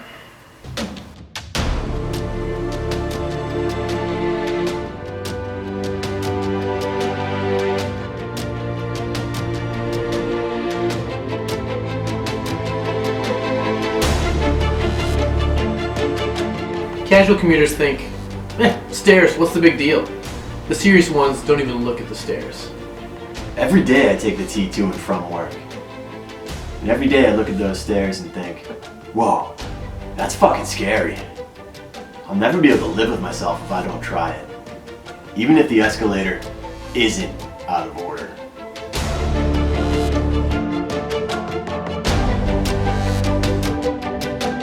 You have a life now to think about. You have a girlfriend. Yeah, she's pretty rad. Makes my life wicked nice now. It's really difficult for me to watch him do this. The danger of it keeps me up at night. But if he doesn't climb those stairs, I don't want to be the reason why he lives with regret for the rest of his life.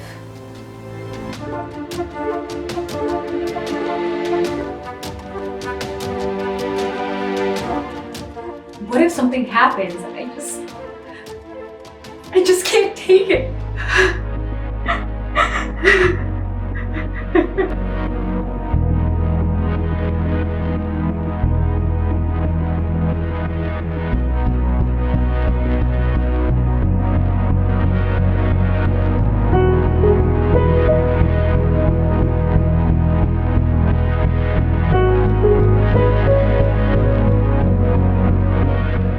Not sure how I feel about filming him climbing the steps, especially if something goes wrong. Maybe you don't have to, do this. Think about us, maybe. Yeah. I see what you mean, but climbers gotta climb.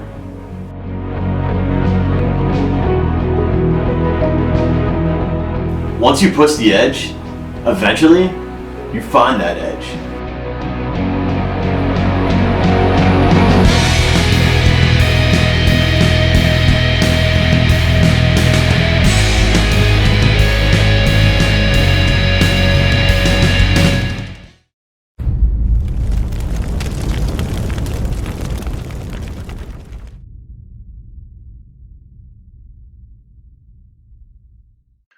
Ladies and gentlemen, it's me, Buckley Swantoon, here with an exclusive interview with the returning Magnifique Nordique.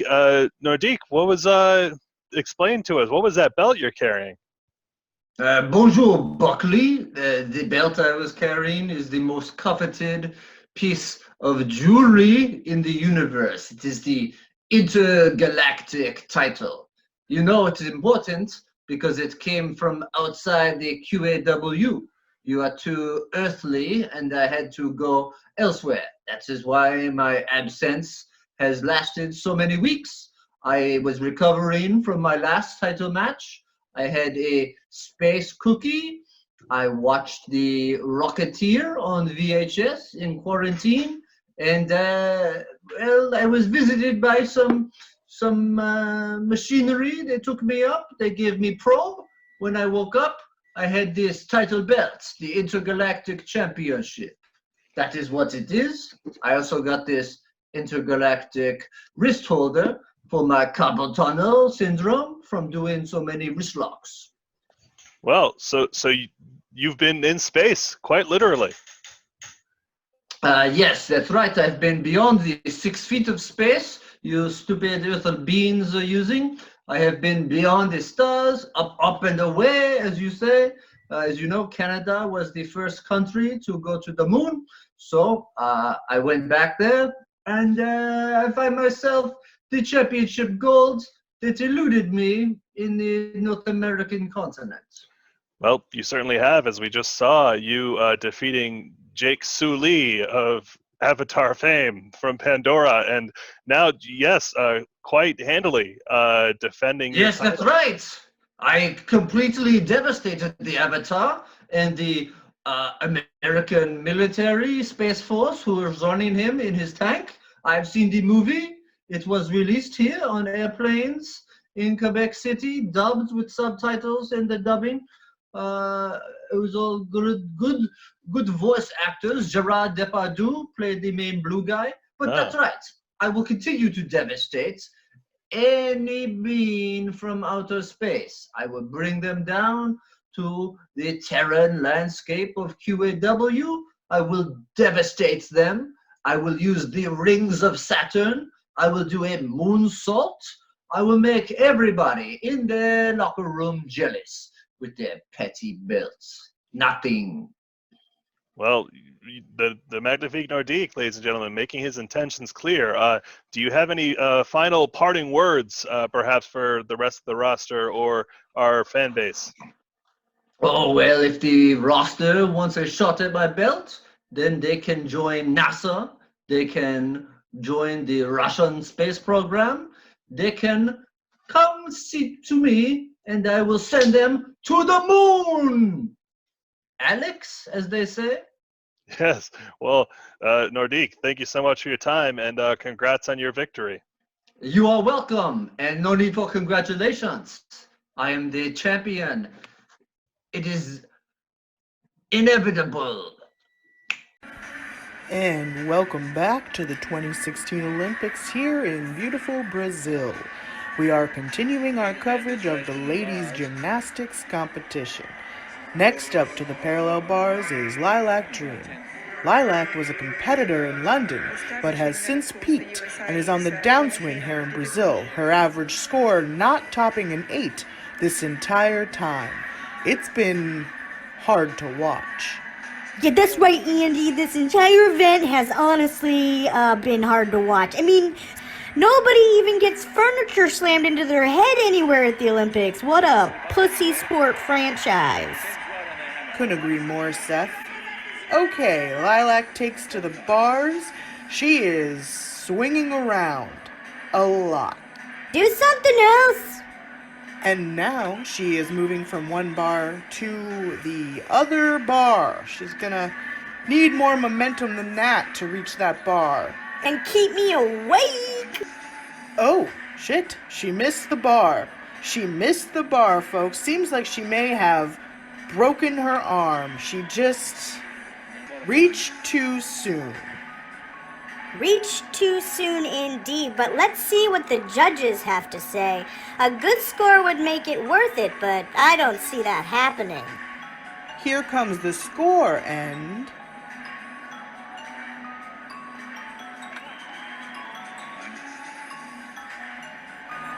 hey there, Lilac. Feels like in challenging me, you may have reached a bit too soon. Again.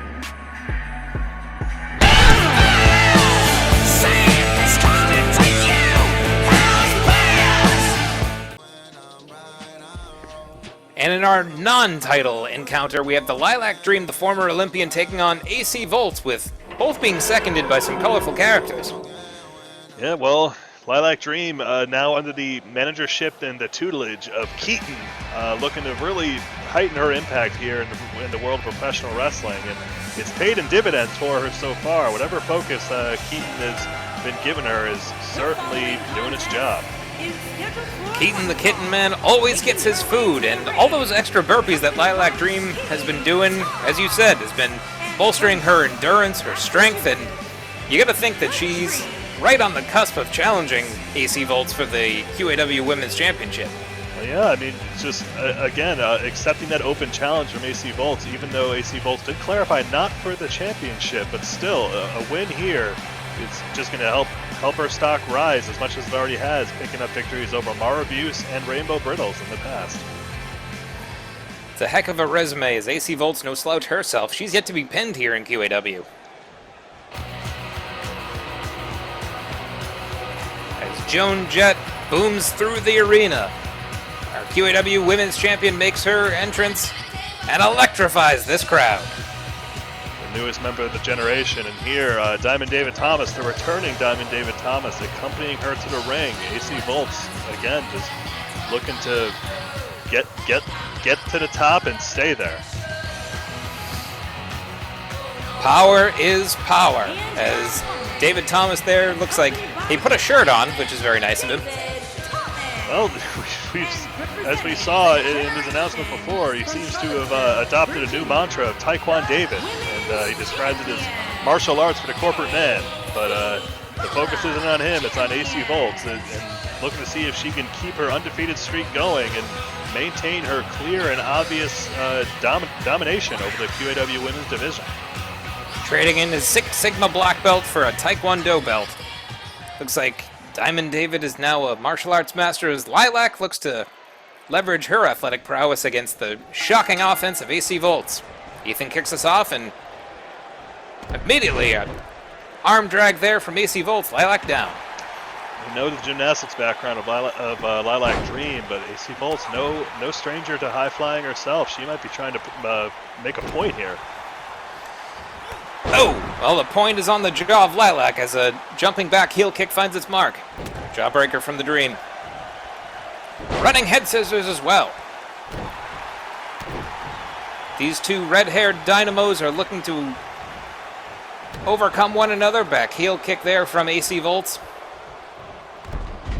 Spinning arm drag once again. The Magnifique may be the Intergalactic champion of arm drags, but AC Voltz acquitting herself quite well. Absolutely. And again, even just of the roster as a whole, two of our more dynamic performers here in AC Voltz and Lilac Dream. Just the most impressive stuff you can see coming from these two women. The 630 senton has been very successful for Lilac Dream, and AC Voltz has been shocking opponents all the way to pinfall victories here as... Oh! Chopping across the chest of the Dream, excuse me. Dropkick misses. And you have to imagine, I mean, AC Volt's having a bit of an attitude, just seeing herself as better than everybody. Lilac Dream has something to prove here, but AC Volt's climbing to the top. Splash connects right from the top for AC Voltz. Both women looks like they're worse for wear after that one. Cover here. 1, 2, no! A disrespectful cover with the hand right over the mouth there. And, oh, Lilac Dream looks to be a little bit deoxygenated. Ooh. Oh, insecurity to the back of the head. Lilac's in her head right now. She's missing moves and allowing herself to get kicked like that. She might be intimidated here. AC Voltz not letting up. Another arm drag. Yeah, Lilac Dream is in a different world here as the champion is pouring it on. Lilac, she might be outclassed right now. AC Voltz has just been in control of this match from the start. Lands a strong thrust kick to the midsection. And a middle rope moonsault. And she's looking to go back to the top. Oh my gosh, this has just been completely one-sided. Lilac has to pull out something here. Begging Lilac to get back to her feet. Oh, the electric, and a cannonball. The electric butt smack, she calls it. But Lilac back up to her feet. Well, the electric butt smack seems to have energized Lilac Dream, who is finally back in the game. That's what she needed. She needed that smack to the face, I guess. A lot of butt-based offense here in QAW, and it has invigorated Lilac. The Dream sends her outside. Oh, we've seen this before. Staple of AC Voltz, just jumping through the torpedo DDT. Oh, driving the head of Lilac Dream down on the outside with only that thin padding to cushion her fall. You have to imagine. But Lilac's still firing back. You have to imagine Diamond David is proud just as he watches from the outside. And look at Keaton. Keaton seems to be frustrated. He's frustrated. He wants more of that premium wet food, which Lilac can afford if she wins here. Oh, but gets draped right across the top rope. Now the champion has her, in the middle of the ring, and look at her snap that hamstring. We know that Lilac Dream's dreams were cut short by that injury in Brazil as she looks to fire back. Notice she can't perform if her leg is messed up like that, so AC Voltz trying to neutralize her aerial offense. Smart offense as the Dream looks for a cover. Out at 1 is the champ. Lilac looks tired. Trying to get some counsel from Keaton, who is trying to just almost psychically guide her. Look at Keaton just offering what support he can and perhaps trying to get her to remember the drills they've been running. That drill seemed to be successful as AC Voltz whiffs on the dropkick. Back handspring, does not connect. Champ moves out of the way, running heel kick. Just nuts. She can't keep a sustained offense going here, but AC Volt's unable to lift her there. She might have some back issues. The lactic acid might be building up on the champ, who lands a chop, but powers right through it and slams Lilac down. These two women worse for the wear already. When you maintain high-octane offense, it depletes the gas tank pretty quick. Wow! Ooh. Great counter there from Lilac. Crushing the rib cage across her knee there. And a flying head scissors from Lilac, finally building up some steam.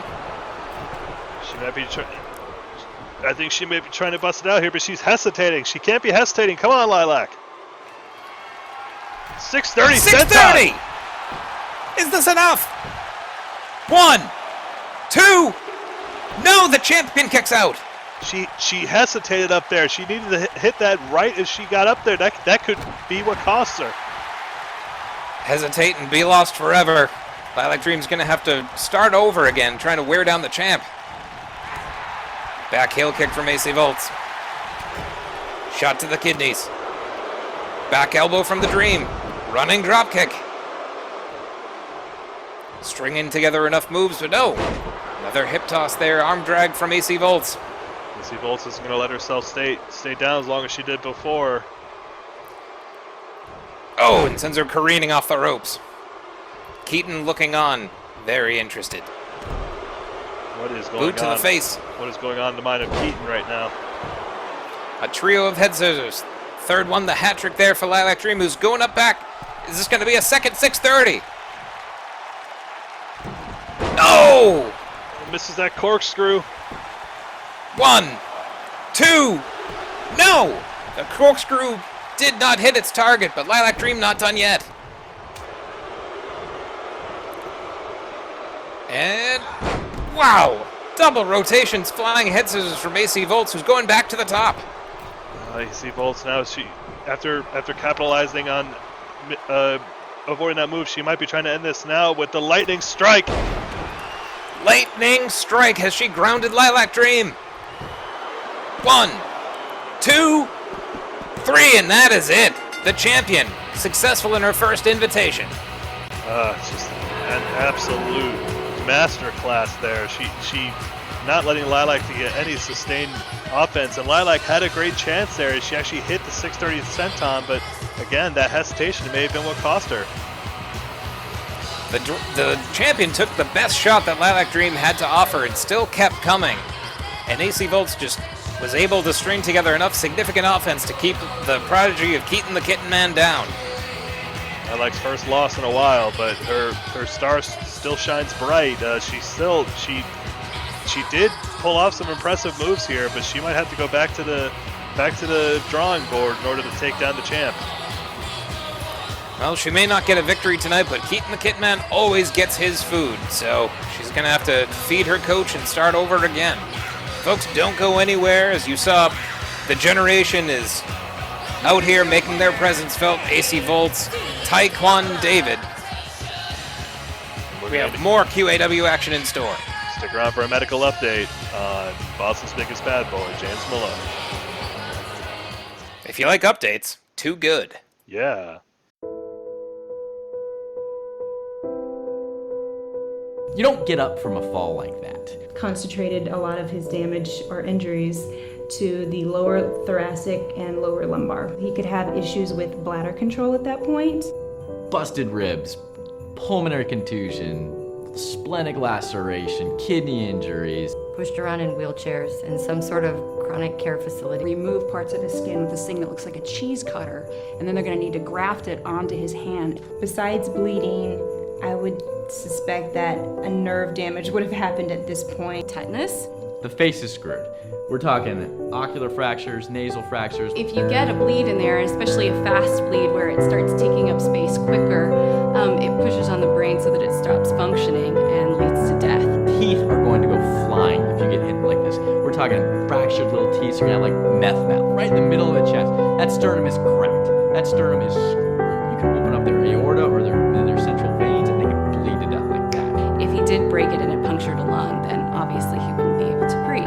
Kind of necessary for life. 10 head injuries so far. Broken back, compression fractures. It makes me hurt just looking at it. Broken ribs, puncturing a lung, with all of that anterior force on his chest. Basically, this is an organic mother's nightmare, what's just happened to him. The fumes alone are going to affect his brain. You can actually technically die from a direct blow onto your nose. Your nasal bones will go into your brain, essentially, and kill you. He managed to live, but it wasn't very pleasant. Serious genital trauma. He may even actually lose a testicle from like strangulation of blood supply.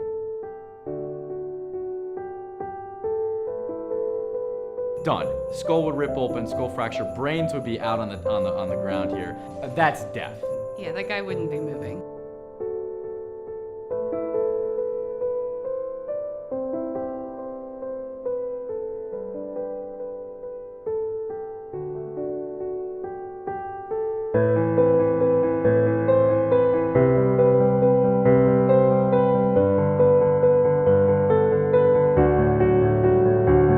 If you don't like it, too bad. And I'm excited to compete with you guys in the QAW.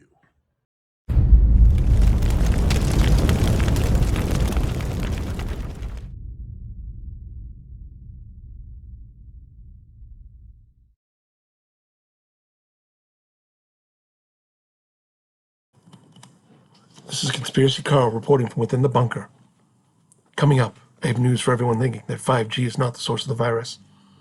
And what I have to reveal is so devastating and horrifying that I've remained quiet about the subject for fear of retribution until today, this very day. But first, wrestling. What is it about the QAW that causes so many people to flock to it? It is getting multiple tens of views every week, and it needs to be stopped. I, Conspiracy Carl, am going to place myself deep within the storylines and hide among these beasts and ne'er-do-wells to find out the truth about why this is so popular with this group of people.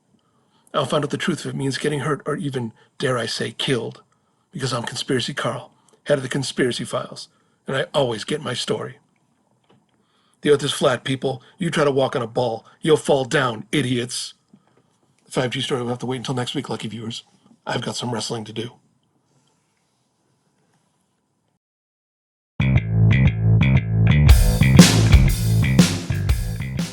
Dapper Head Clapper, let me tell you what vexes me about you. I just don't think you want to be great. The cars, the clothes, the women, the shoes, the valets, the spritzy thing. What's it all mean? You see, all I want is to be great. I get up in the morning, I kiss Mrs. Ticket goodbye, I go over to Little Ticket, I throw him in a full Nelson just to let him know that I love him. And then I go to the gym for 10 hours. I lift, I wrestle, I drink protein, I watch film, I do it all. And then I do it all again. You see, Wellington Arms famously said that I was the second worst dressed wrestler in the QAW. You know what? Who gives a shit? I told my manager, get me 30 shitty affliction t-shirts and give me 30 pairs of jorts, because I don't want to spend any time or energy thinking about that kind of thing.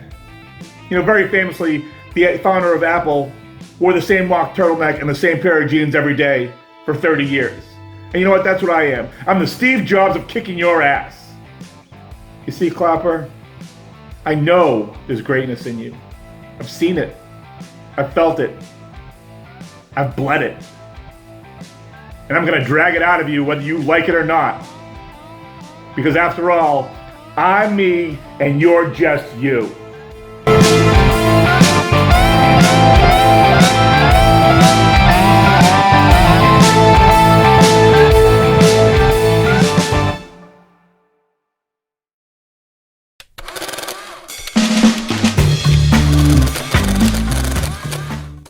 Dependents, 0. Deductions, 0. Okay, here we go. Business expenses, $3,000 through the roof. Mat fees. What the hell are mat fees? $5,000 for a truck to quote-unquote bring joy. You guys, $15,000 for an Orange Julius machine? I don't even know where to start with this. Okay, here we go. Penalties.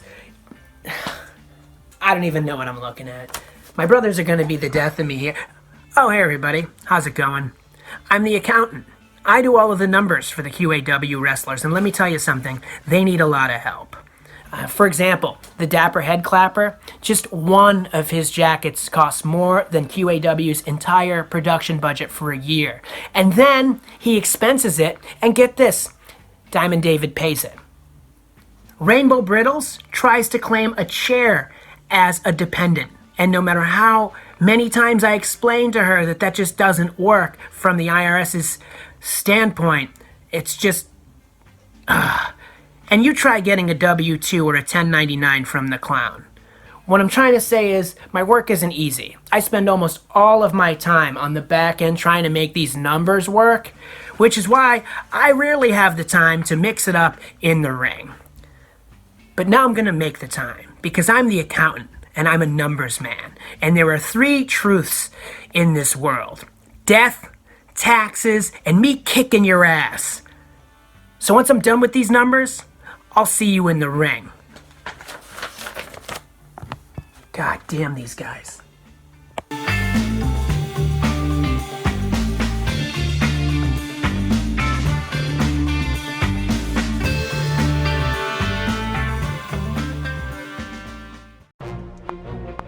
Hello again, it's me, the Dapper Head Clapper. The first word in fashion. Okay, actually that's 3 words, but who's counting? Well, I'll tell you who's counting. The accountant, that's who. It seems that my recent purchase of a $90,000 Alexander Amosu bespoke suit made out of the wool of the rare South American hiccuping llama that is sheared once every 7 years before it spontaneously combusts. Oh, that purchase raised some eyebrows in the bookkeeping department at QAW. Mostly because I might have charged it to QAW, but hey, I've been providing them with some quality handcrafted professional wrestling, so it only seemed fair for me to treat myself. Anyway, long story short, after some calm negotiations, I agreed to offset some of the cost of that suit by performing my next match for free. And I make sure they get their money's worth. QAW's teamed me up with their accountant, who I hear can crunch spines as good as he crunches numbers. I heard that one time someone put an item under accounts receivable that should have gone under accounts payable, and well, let's just say that person's now living on liquid assets. But Thursday night, we're gonna be a big liability for Conspiracy Carl. And I can't believe this guy's back. The Big Ticket, who apparently isn't satisfied with stealing our last match. I mean, look at this ref. Where is he going? Who's he talking to? Who the hell paid him off to look the other way? I have some ideas. But as sure as brown shoes look so much better with a navy suit, the accountant and the Dapper head clapper are gonna close the books on Conspiracy Carl and the Big Ticket. And we're gonna look simply great doing it. And if you don't think we're gonna win this match, then you're nuts.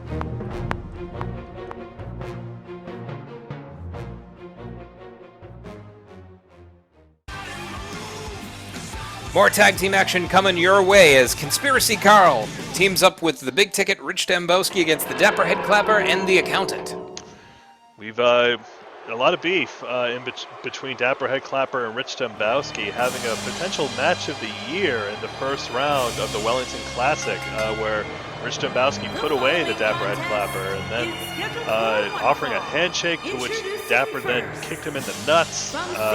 He touched those nuts, and just that backstage attack last week where Rich and Conspiracy Carl attacked Dapper, but the Accountant coming to the aid of Dapper Head Clapper. So we're settling it the way pro wrestlers do, in the ring, folks.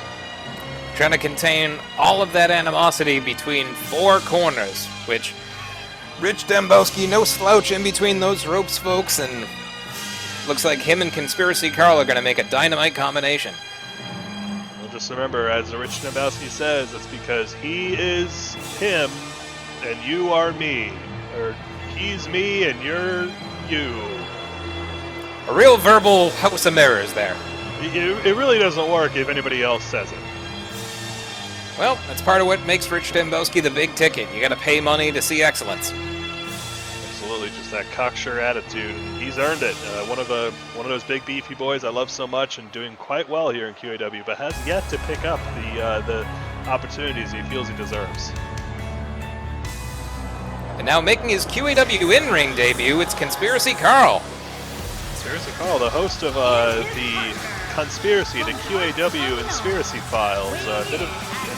It's right there in the name. This man is a conspiracy theorist that puts all the others to shame. Looking at all the backstage rumors of QAW, all the goings-ons, all the whispers, and making predictions, folks. Check out that show if you are into that kind of thing. I wonder if Carl has any leads on who killed Tommy Jr.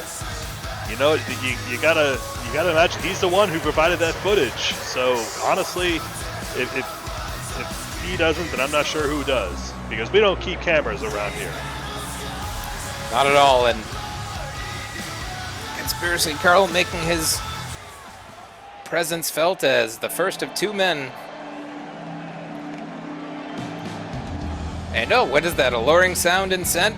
Well, folks, that's the Dapper Head Clapper.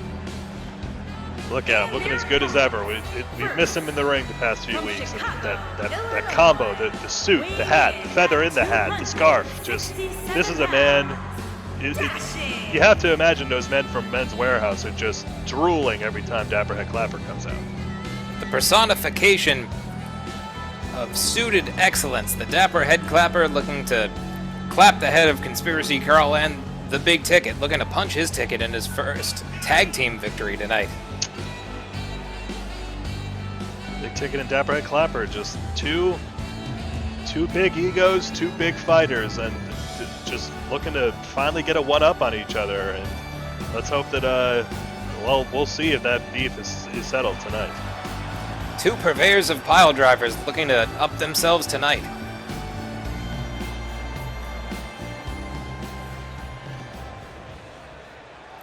And folks, tax season's been extended, the deadline that is, until July 15th, but this man not waiting that long.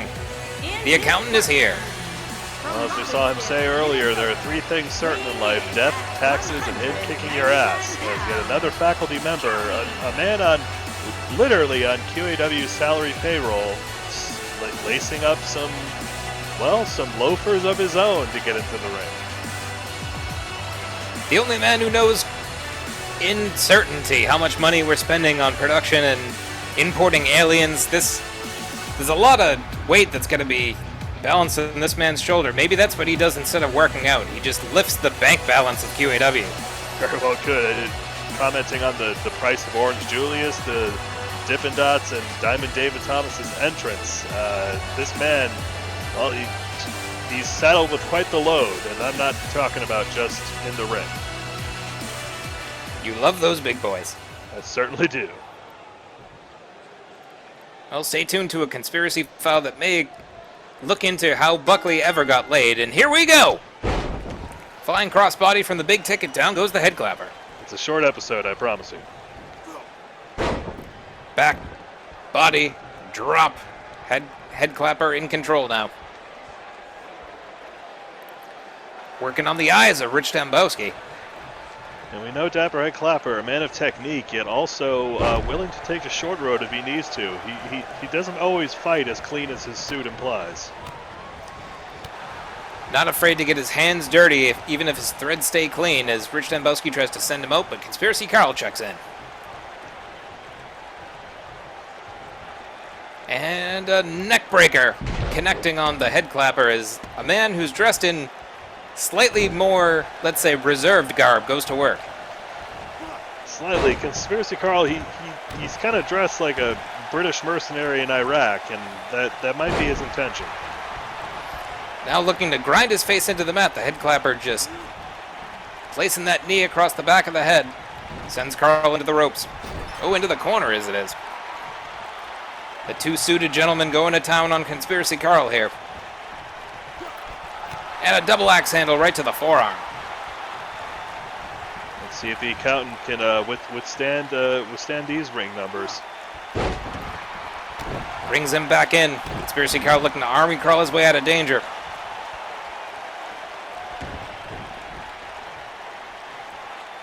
Oh! And a hamstring ringer there from the accountant. Looking to hobble the conspiracist. Irish whip sends the accountant into Rich Dembowski. Accountant reverses. It's hard to land those counter moves, those corner moves, ladies and gentlemen. Now a straightjacket powerbomb here? Yes! Wow, we haven't seen moves like that before. You have to wonder where Conspiracy Carl picked that up. I would guess the internet. Probably. Buries an elbow into the leg of the accountant and follows that up. Couple axe bombers. Scoops him up. Oh, wow. Puts him right down with a power slam. Conspiracy Carl, I mean, look at him. He's a big man. And it was a snap German there from the accountant, though. But Conspiracy Carl, no, he's not just somebody who sits behind a microphone, folks. He hits the gym. Indeed, dragon screw leg squip grounding the accountant as Carl looks to fly. And a diving headbutt there, connecting.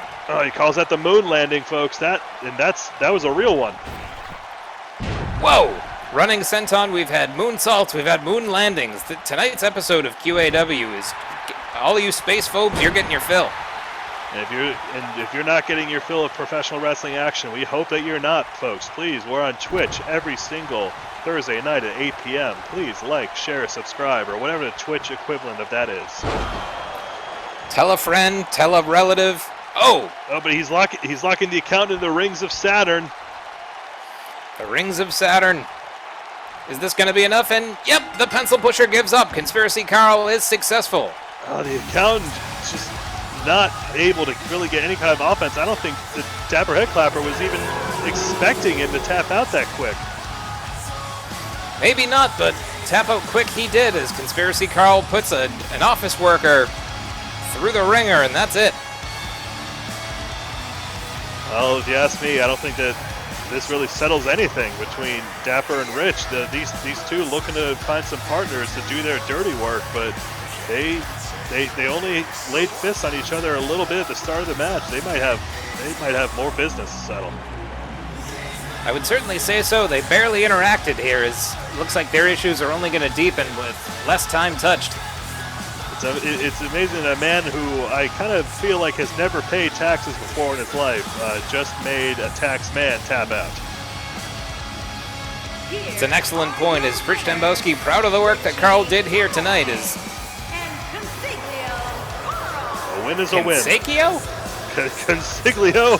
That's a little off there, Karen, but hey, we love you.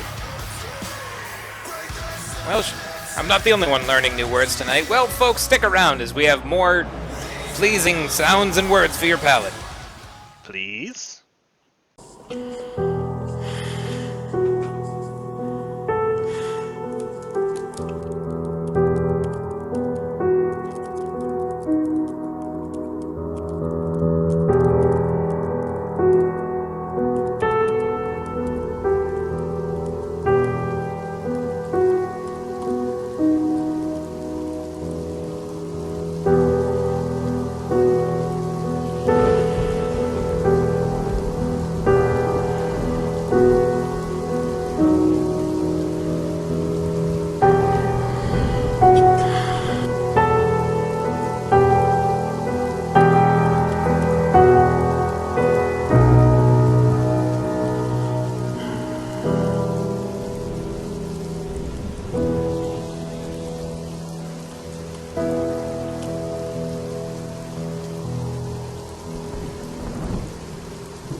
Now prehistoric action looking to rear its head as the Mammoth squares off with Mr. Shakes.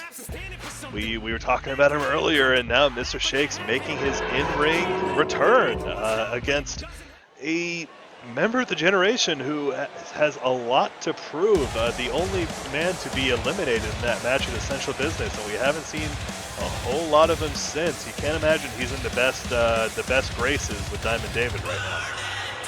Not at all. Diamond David looking for winners, looking for people who not only compete at a high level, but win against high-caliber opponents like Mr. Shakes. From Detroit, Michigan. A man who's ruthless with his alliances, yet loyal, but if you can't prove yourself, well, we'll have to see if the Mammoth is able to do that now as he tries to take down perhaps Diamond David's greatest nemesis, Mr. Shakes.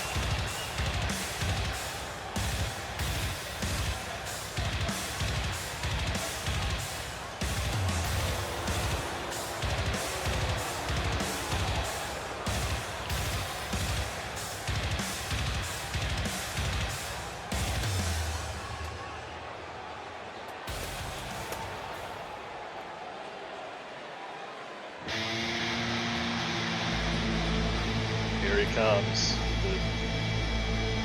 just the man we've seen wreak destruction in the ring, and he's been silent the past few weeks, but folks, he will be silent no more as he looks to see that the Mammoth Garrett Good also feels nothing more after this match. Nothing more. That could be all that Garrett Good has to look forward to as Mr. Shakes has made his chilling entrance.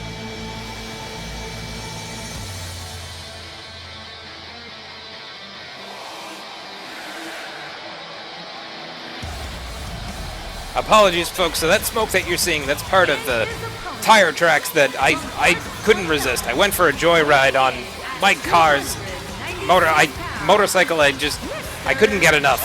You've been eyeing that motorcycle ever since he first step foot in the commentary booth. It was pretty nice of him to let you do that. The hallway has been ripped up as Mr. Shakes is looking to rip up the Mammoth. Looking no less intimidating, no less well-focused than he had shown in the past. Perhaps he's just been away and he's just been biding his time, waiting for a perfect time to come back, and still it looks like the Generation is at the top of his hit list. Seems to have settled his issues with the Clown and now looking to take down the Generation piece by piece. What a way to start, other than going after, well, one of the two bigger and one of the strongest members of the Generation physically. Taking down the Mammoth is no easy task at all, not even for two men. Not at all. Cavemen couldn't take down a Mammoth, not unless they were in large numbers, as Garrett Good looking to assert himself here. Look at Mr. that. Shake's already going to work.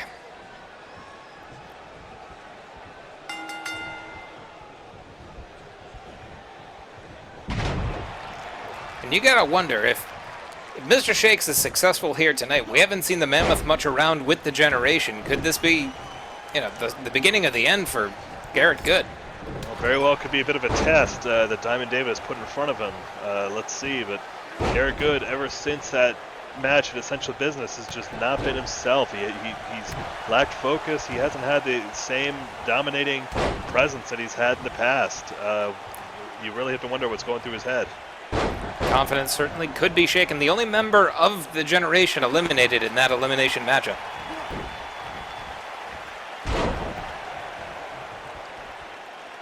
These two men doing battle on the outside.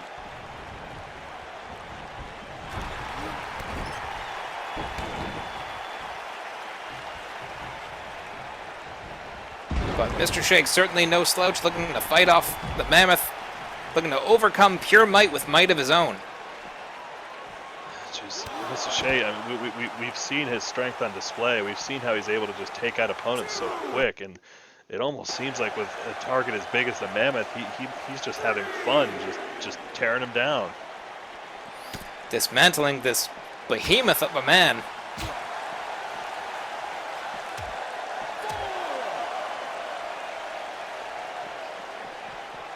And that's it. Looks like the Mammoth will feel nothing more. That is it. Just absolutely dominating there. Jeez. The Mammoth is down, folks. The Mammoth might be extinct.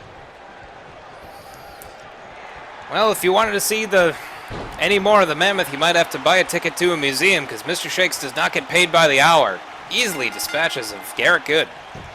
Mr. Shakes is back, folks. Check the shadows. You never know where he'll be lurking, and you have to imagine that he's back up on Diamond David Thomas's radar. Taekwon David, Diamond David Thomas, call him what you will. Just don't call him Shaky, because that's Mr. Shakes. Stick around, folks, as our QAW Men's Champions back in action. Here is your winner, Mr. Shakes.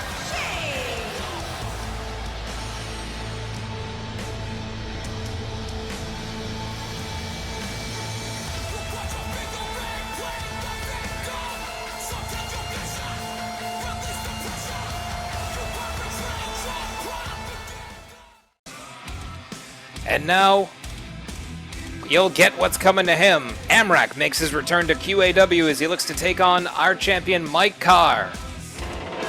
Road Rage, again, having done commentary with us at the start of the show, he's seen what he's up against. He's seen that Wellington Arms will challenge him at the next pay-per-view for his championship belt. So, a lot on his mind as well, but all that's on Amrak's mind right now is earning clout.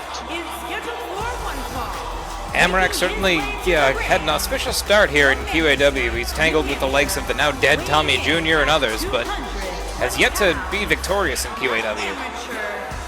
He may have lost that match, but I guess well, you know what, I'm not going to finish that line. It's good to have Amrak back in the ring. He is back looking in excellent condition, has not skipped a day in the gym under quarantine. Certainly not. Again, it's great to see him. And let's just see. I mean, you got to imagine if he's able to pick up a surprise win over Road Rage here, that'll certainly bump up his stock a bit. You have to think holding a singles victory over the champion is undeniably success, but looks like... where is the champion? Oh, there he is. I didn't know if maybe you parked his motorcycle somewhere else. You know what? I didn't put it back where I found it, so I bet it took him a little bit. I apologies to our champion. Well, he looks focused. Gold adorning the waist of our QAW men's heavyweight champion. Was able to dispatch of our first ever QAW champion, Perjury Palapal, and making his entrance here. You think he's going to make short work of Amrak, or do you think that he's got a surprise in store? You asked me, I don't think Amrak stands a chance. Road Rage, we heard it from him earlier. He's been keeping his eye on everything. He's been training. He has not lost focus, and that's exactly why he took this match now, so that he could prepare himself after seeing who he'd be up against. Well, these two competitors are going to square off. Neither one of them strangers to fisticuffs. Here we go. Snap suplex there from the champion. Boot between the shoulder blades of Amrak. Oh! Now just collapsing the temple in with those repeated shots. Again, this is not a classically trained man. This is a guy who's honed his fighting style on the road. So he's just looking to beat down his opponents. Lariat there connects to Amrak, who is quite literally on the ropes. And now up over them as the champ sends him spilling to the outside. Ooh, Amrak is not looking good right now. He perhaps bit off a bit more than he can chew facing off against our champion. Jawbreaker to the chin of Road Rage. Heads back in. Springboard forearm. Amrak looking to build a head of steam there and successful in a strike right to the head of the champion. All right, again, Amrak, one of our more dynamic performers here in QAW. That could be what gets him a surprise win here. He's got to show off those acrobatic skills. Well, he's trapped in a straitjacket here as the champion looks to wear him down, break him down.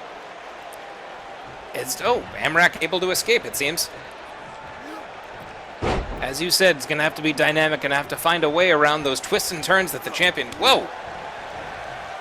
is so familiar with. Headbutt. The barroom brawler. Buries a knee right in the gut of Amrak.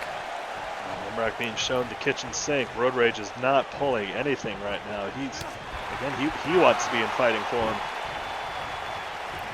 Both of these men looking to make a statement. The champion looking to show why he earned that title. Amrak looking to show that he deserves to be in contention.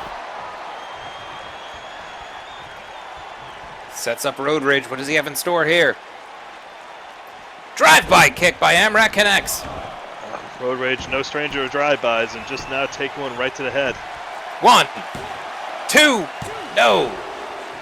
The champion able to kick out as Amrak apoplectic there. Could not believe that kick to the head, not enough to keep the champion down. You have to imagine he had stars in his eyes there. He thought he was going to pick up a victory over the champion. Whips him into the corner. Buries a shoulder in the midsection, make it 2.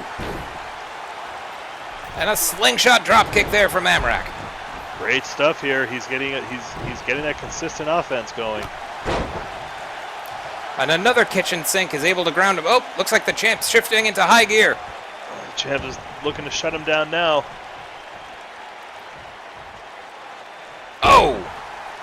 Looking to tear the inner quadricep there of Amrak, just ripping apart the groin muscle. Yeah, that's what you do. Pile driver to Amrak. That full throttle pile driver right in the head of Amrak. And then he might be not yet. This could be it. No, Amrak able to fight out. Shot there from the champion. And there it is, the emergency break. 1, 2, 3, and that's it. Bringing a grinding halt to the dreams of Amrak there. Our champion, Road Rage, is successful. Again, can't take anything away from Amrak pulling off some impressive stuff there. But again, once Road Rage decided it was over, he hit him with that full throttle, followed up by that deadly combo of the emergency brake clothesline. Amrak is out and Road Rage is focused. That is why he's the champion, folks, and he has a tall task ahead of him with Wellington Arms lurking backstage and in his future. It's the momentum. Is the road smarts, is the street smarts of Road Rage going to be enough to keep the QAW title around his waist? Is Wilfred, get out of here. What's Wilfred doing in there? But Wellington just looking to get in the head of Road Rage.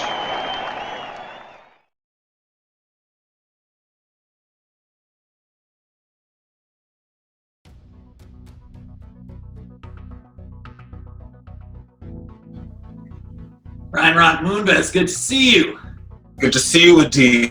Time for another meeting. Yeah. Let's review these ratings. All right. I gotta be honest, I have not liked the last couple weeks of that Uranus Boys show. Yeah, the Uranus Boys show, let's review. These ratings are terrible. I've got no choice but to cancel this Uranus Boys television show. Off the TV? Fine by me. That opens up a slot for one of my good ideas for a new show. Yes, it is time for a new show, TV D. Helen. All right, let me throw this one at you. It's called Critter Trail, and it's just a first person, like Darren Aronofsky, like really interesting cinematography thing, just following the point of view of that wrestler that's a million different squirrels. I like where you're going, Adib, but I just don't think that's going to get the people going. All right, that's fine. My idea box is filled with ideas. Let's try this one. It's called All Access Loses. And the champions that everyone loves, All Access, they roll over and die. We don't need any more depressing content on our television screens. That's fine. I've been slow playing you this whole time. I've got one gold idea, and it's called Kings Stay Kings. And it's going to happen on Thursday nights. And it would feature All Access doing a table read through the heads of those Uranus boys, canceling them for good. Oh, TVD, I will see you on Thursday. On TV? On TV. Well, then let's do our TV dance.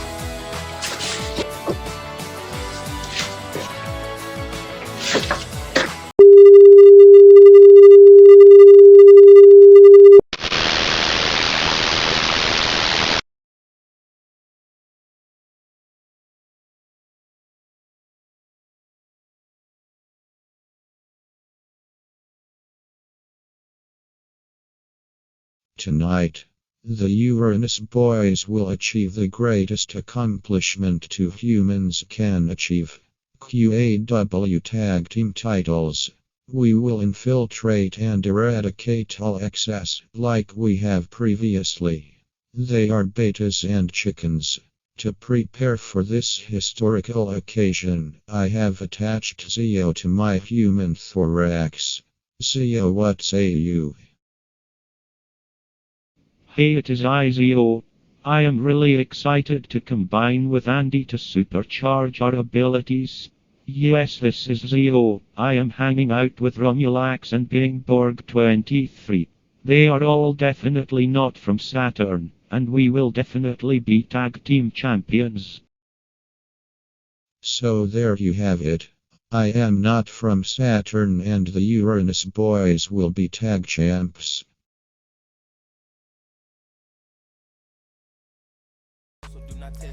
And now the QAW Men's Tag Team Championship is going to be decided when the Uranus boys renew hostilities with All Access. These two teams have had quite the number of run-ins over the past few weeks. Zio is attacking Adi backstage, Devlin's Advocate attacking Brian backstage, and then two singles matches in which both members of All Access did come up short. The Uranus boys have they've been aggressive and they've been focused, and they've had their eyes set on finally capturing that tag team silver. If memory serves, it was Andy Devlin who was responsible for putting Brian Rock through so many tables in that triple threat ladder match in which All Access came out ahead, so Brian Rock's certainly no stranger to tables. Let's see if that resilience is going to serve him here tonight. Absolutely is. Apparently Brett's trying to load, and here we go. He's given the go-ahead for the match to happen. It's hard to buffer a man from South Earth. It really is. Well, Brett apparently thinks we're in Chicago. Earlier we were in Iowa. Folks, we cannot be contained by state boundaries. We are absolutely in Chicago. Brett cannot get those openings correct. His brain is a week slower than his hands, as you know the old saying goes. But here come the Uranus boys. It's a Chi-Town saying, tough town as two tough men make their way to the ring. Zio, a bit of a, well, nasally whiner, if you don't mind me saying, but definitely backs it up in the ring. And Andy Devlin, he fights for a family that, well, looks how they do.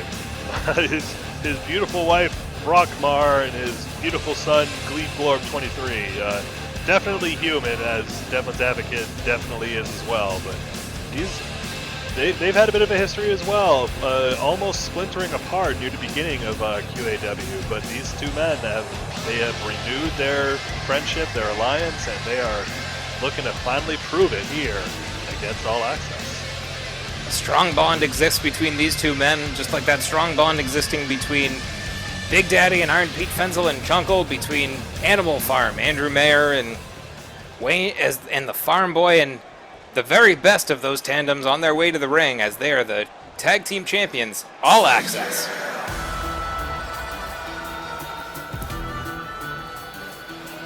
All right, oiling up in solidarity, TV&D is out there with Brian Rock Moon as the QAW tag team champions.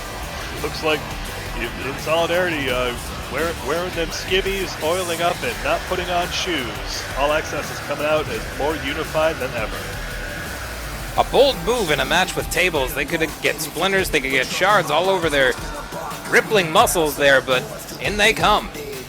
Well, that's part of strength training. If your muscles are big enough, then you can't get splinters. They just pop right back out. Everyone knows that. I read it on Instagram. I read it in a medical journal, written by the doctor, in blood. Again, All Access not having the greatest win rate despite being our tag champions. Let's see if they can defend their belt successfully here, as Chunkle failed to do so at Essential Business. Truly, they are strong champions. I don't know what that symbol is above there, but hey.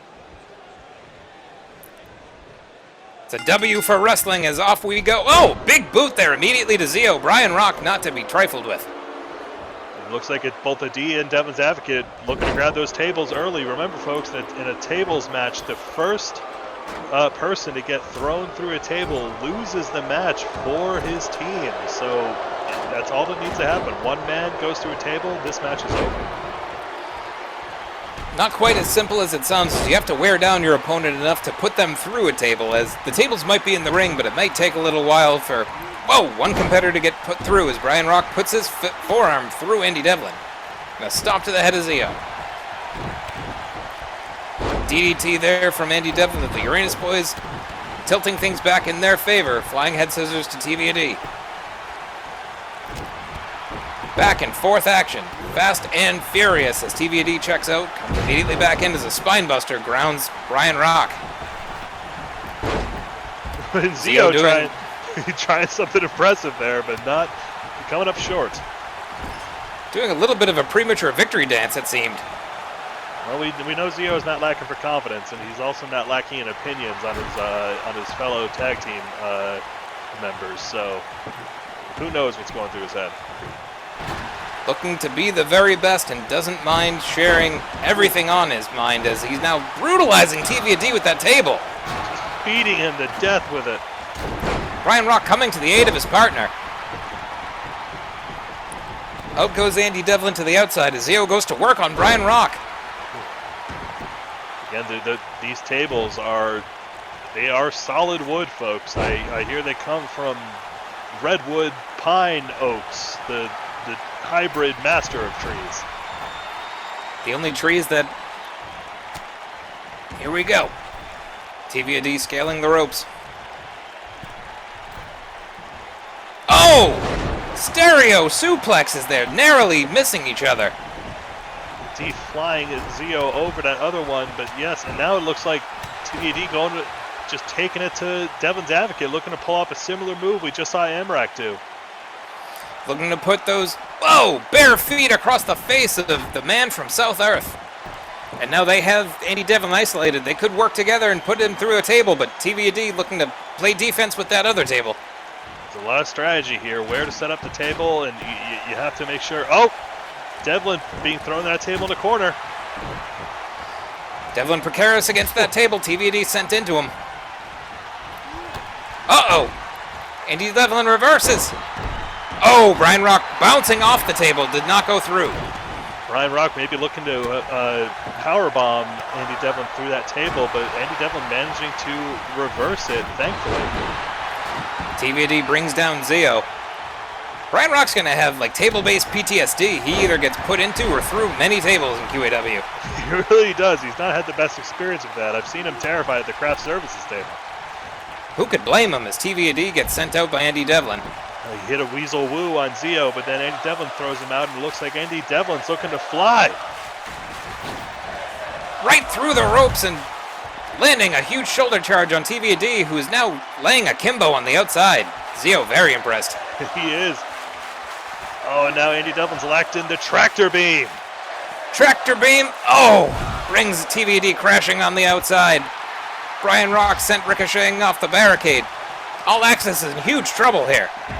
The Uranus boys, their aggression has not faltered at all. Just being taken to pieces on the outside. Dismantled, as you say, as TVAD sent back in. Brian Rock sent sprawling on the outside. Uranus boys looking to zero in on a victory. Devlin throwing a D into that table in the corner. Not a good spot for the less oily of the two, but fights him off. Sends Andy Devlin into the table. Andy Devlin reverses him. And TVAD is busted open. He's busted open on that table. He's bleeding. A splinter lacerating the forehead of TVAD. No, he needs to work those forehead muscles. Blood mixing with the oil that he had put on himself earlier. TVAD fighting with his eyes closed now as he's able to still fight. Still perseveres. Andy Devlin, reverses him into a table now. Zio sets up another table. Neither of these men can be put through a table with Devlin just chopping him, and now Zio setting Brian up in the other one. This is dangerous territory for All Access, but Brian sends Zio into the table now. Zio reversing him now. Andy Devlin senses that victory is near. It looks like it. Power bomb! And Brian Rock sent crashing through the table. That is it. The Uranus boys are your new QAW Tag Team Champions. Oh my gosh. All Access failing to defend their titles that they wanted essential business. And now, yes, the Uranus boys finally, they had a plan, like I've been saying. They dissected these men in singles matches, and now they completely in their heads, and comes in and puts Brian through that table again. And yes, new tag team champions. That has been the story of Brian Rock Moonves, as he never met a table that he didn't like to fly through, as the Uranus boys were able to shatter the championship title reign of All Access. Well, congrats to our new men's tag champions, the Uranus boys, Zio and Andy Devlin, Devlin's Advocate. Folks, that is our show. Please, again, like, share, subscribe. We're on Twitch every single Thursday night at 8 p.m. Stick around for stuff next week, Stick around if you're still enjoying an Orange Julius and some Dippin' Dots. And folks, always remember... Love you.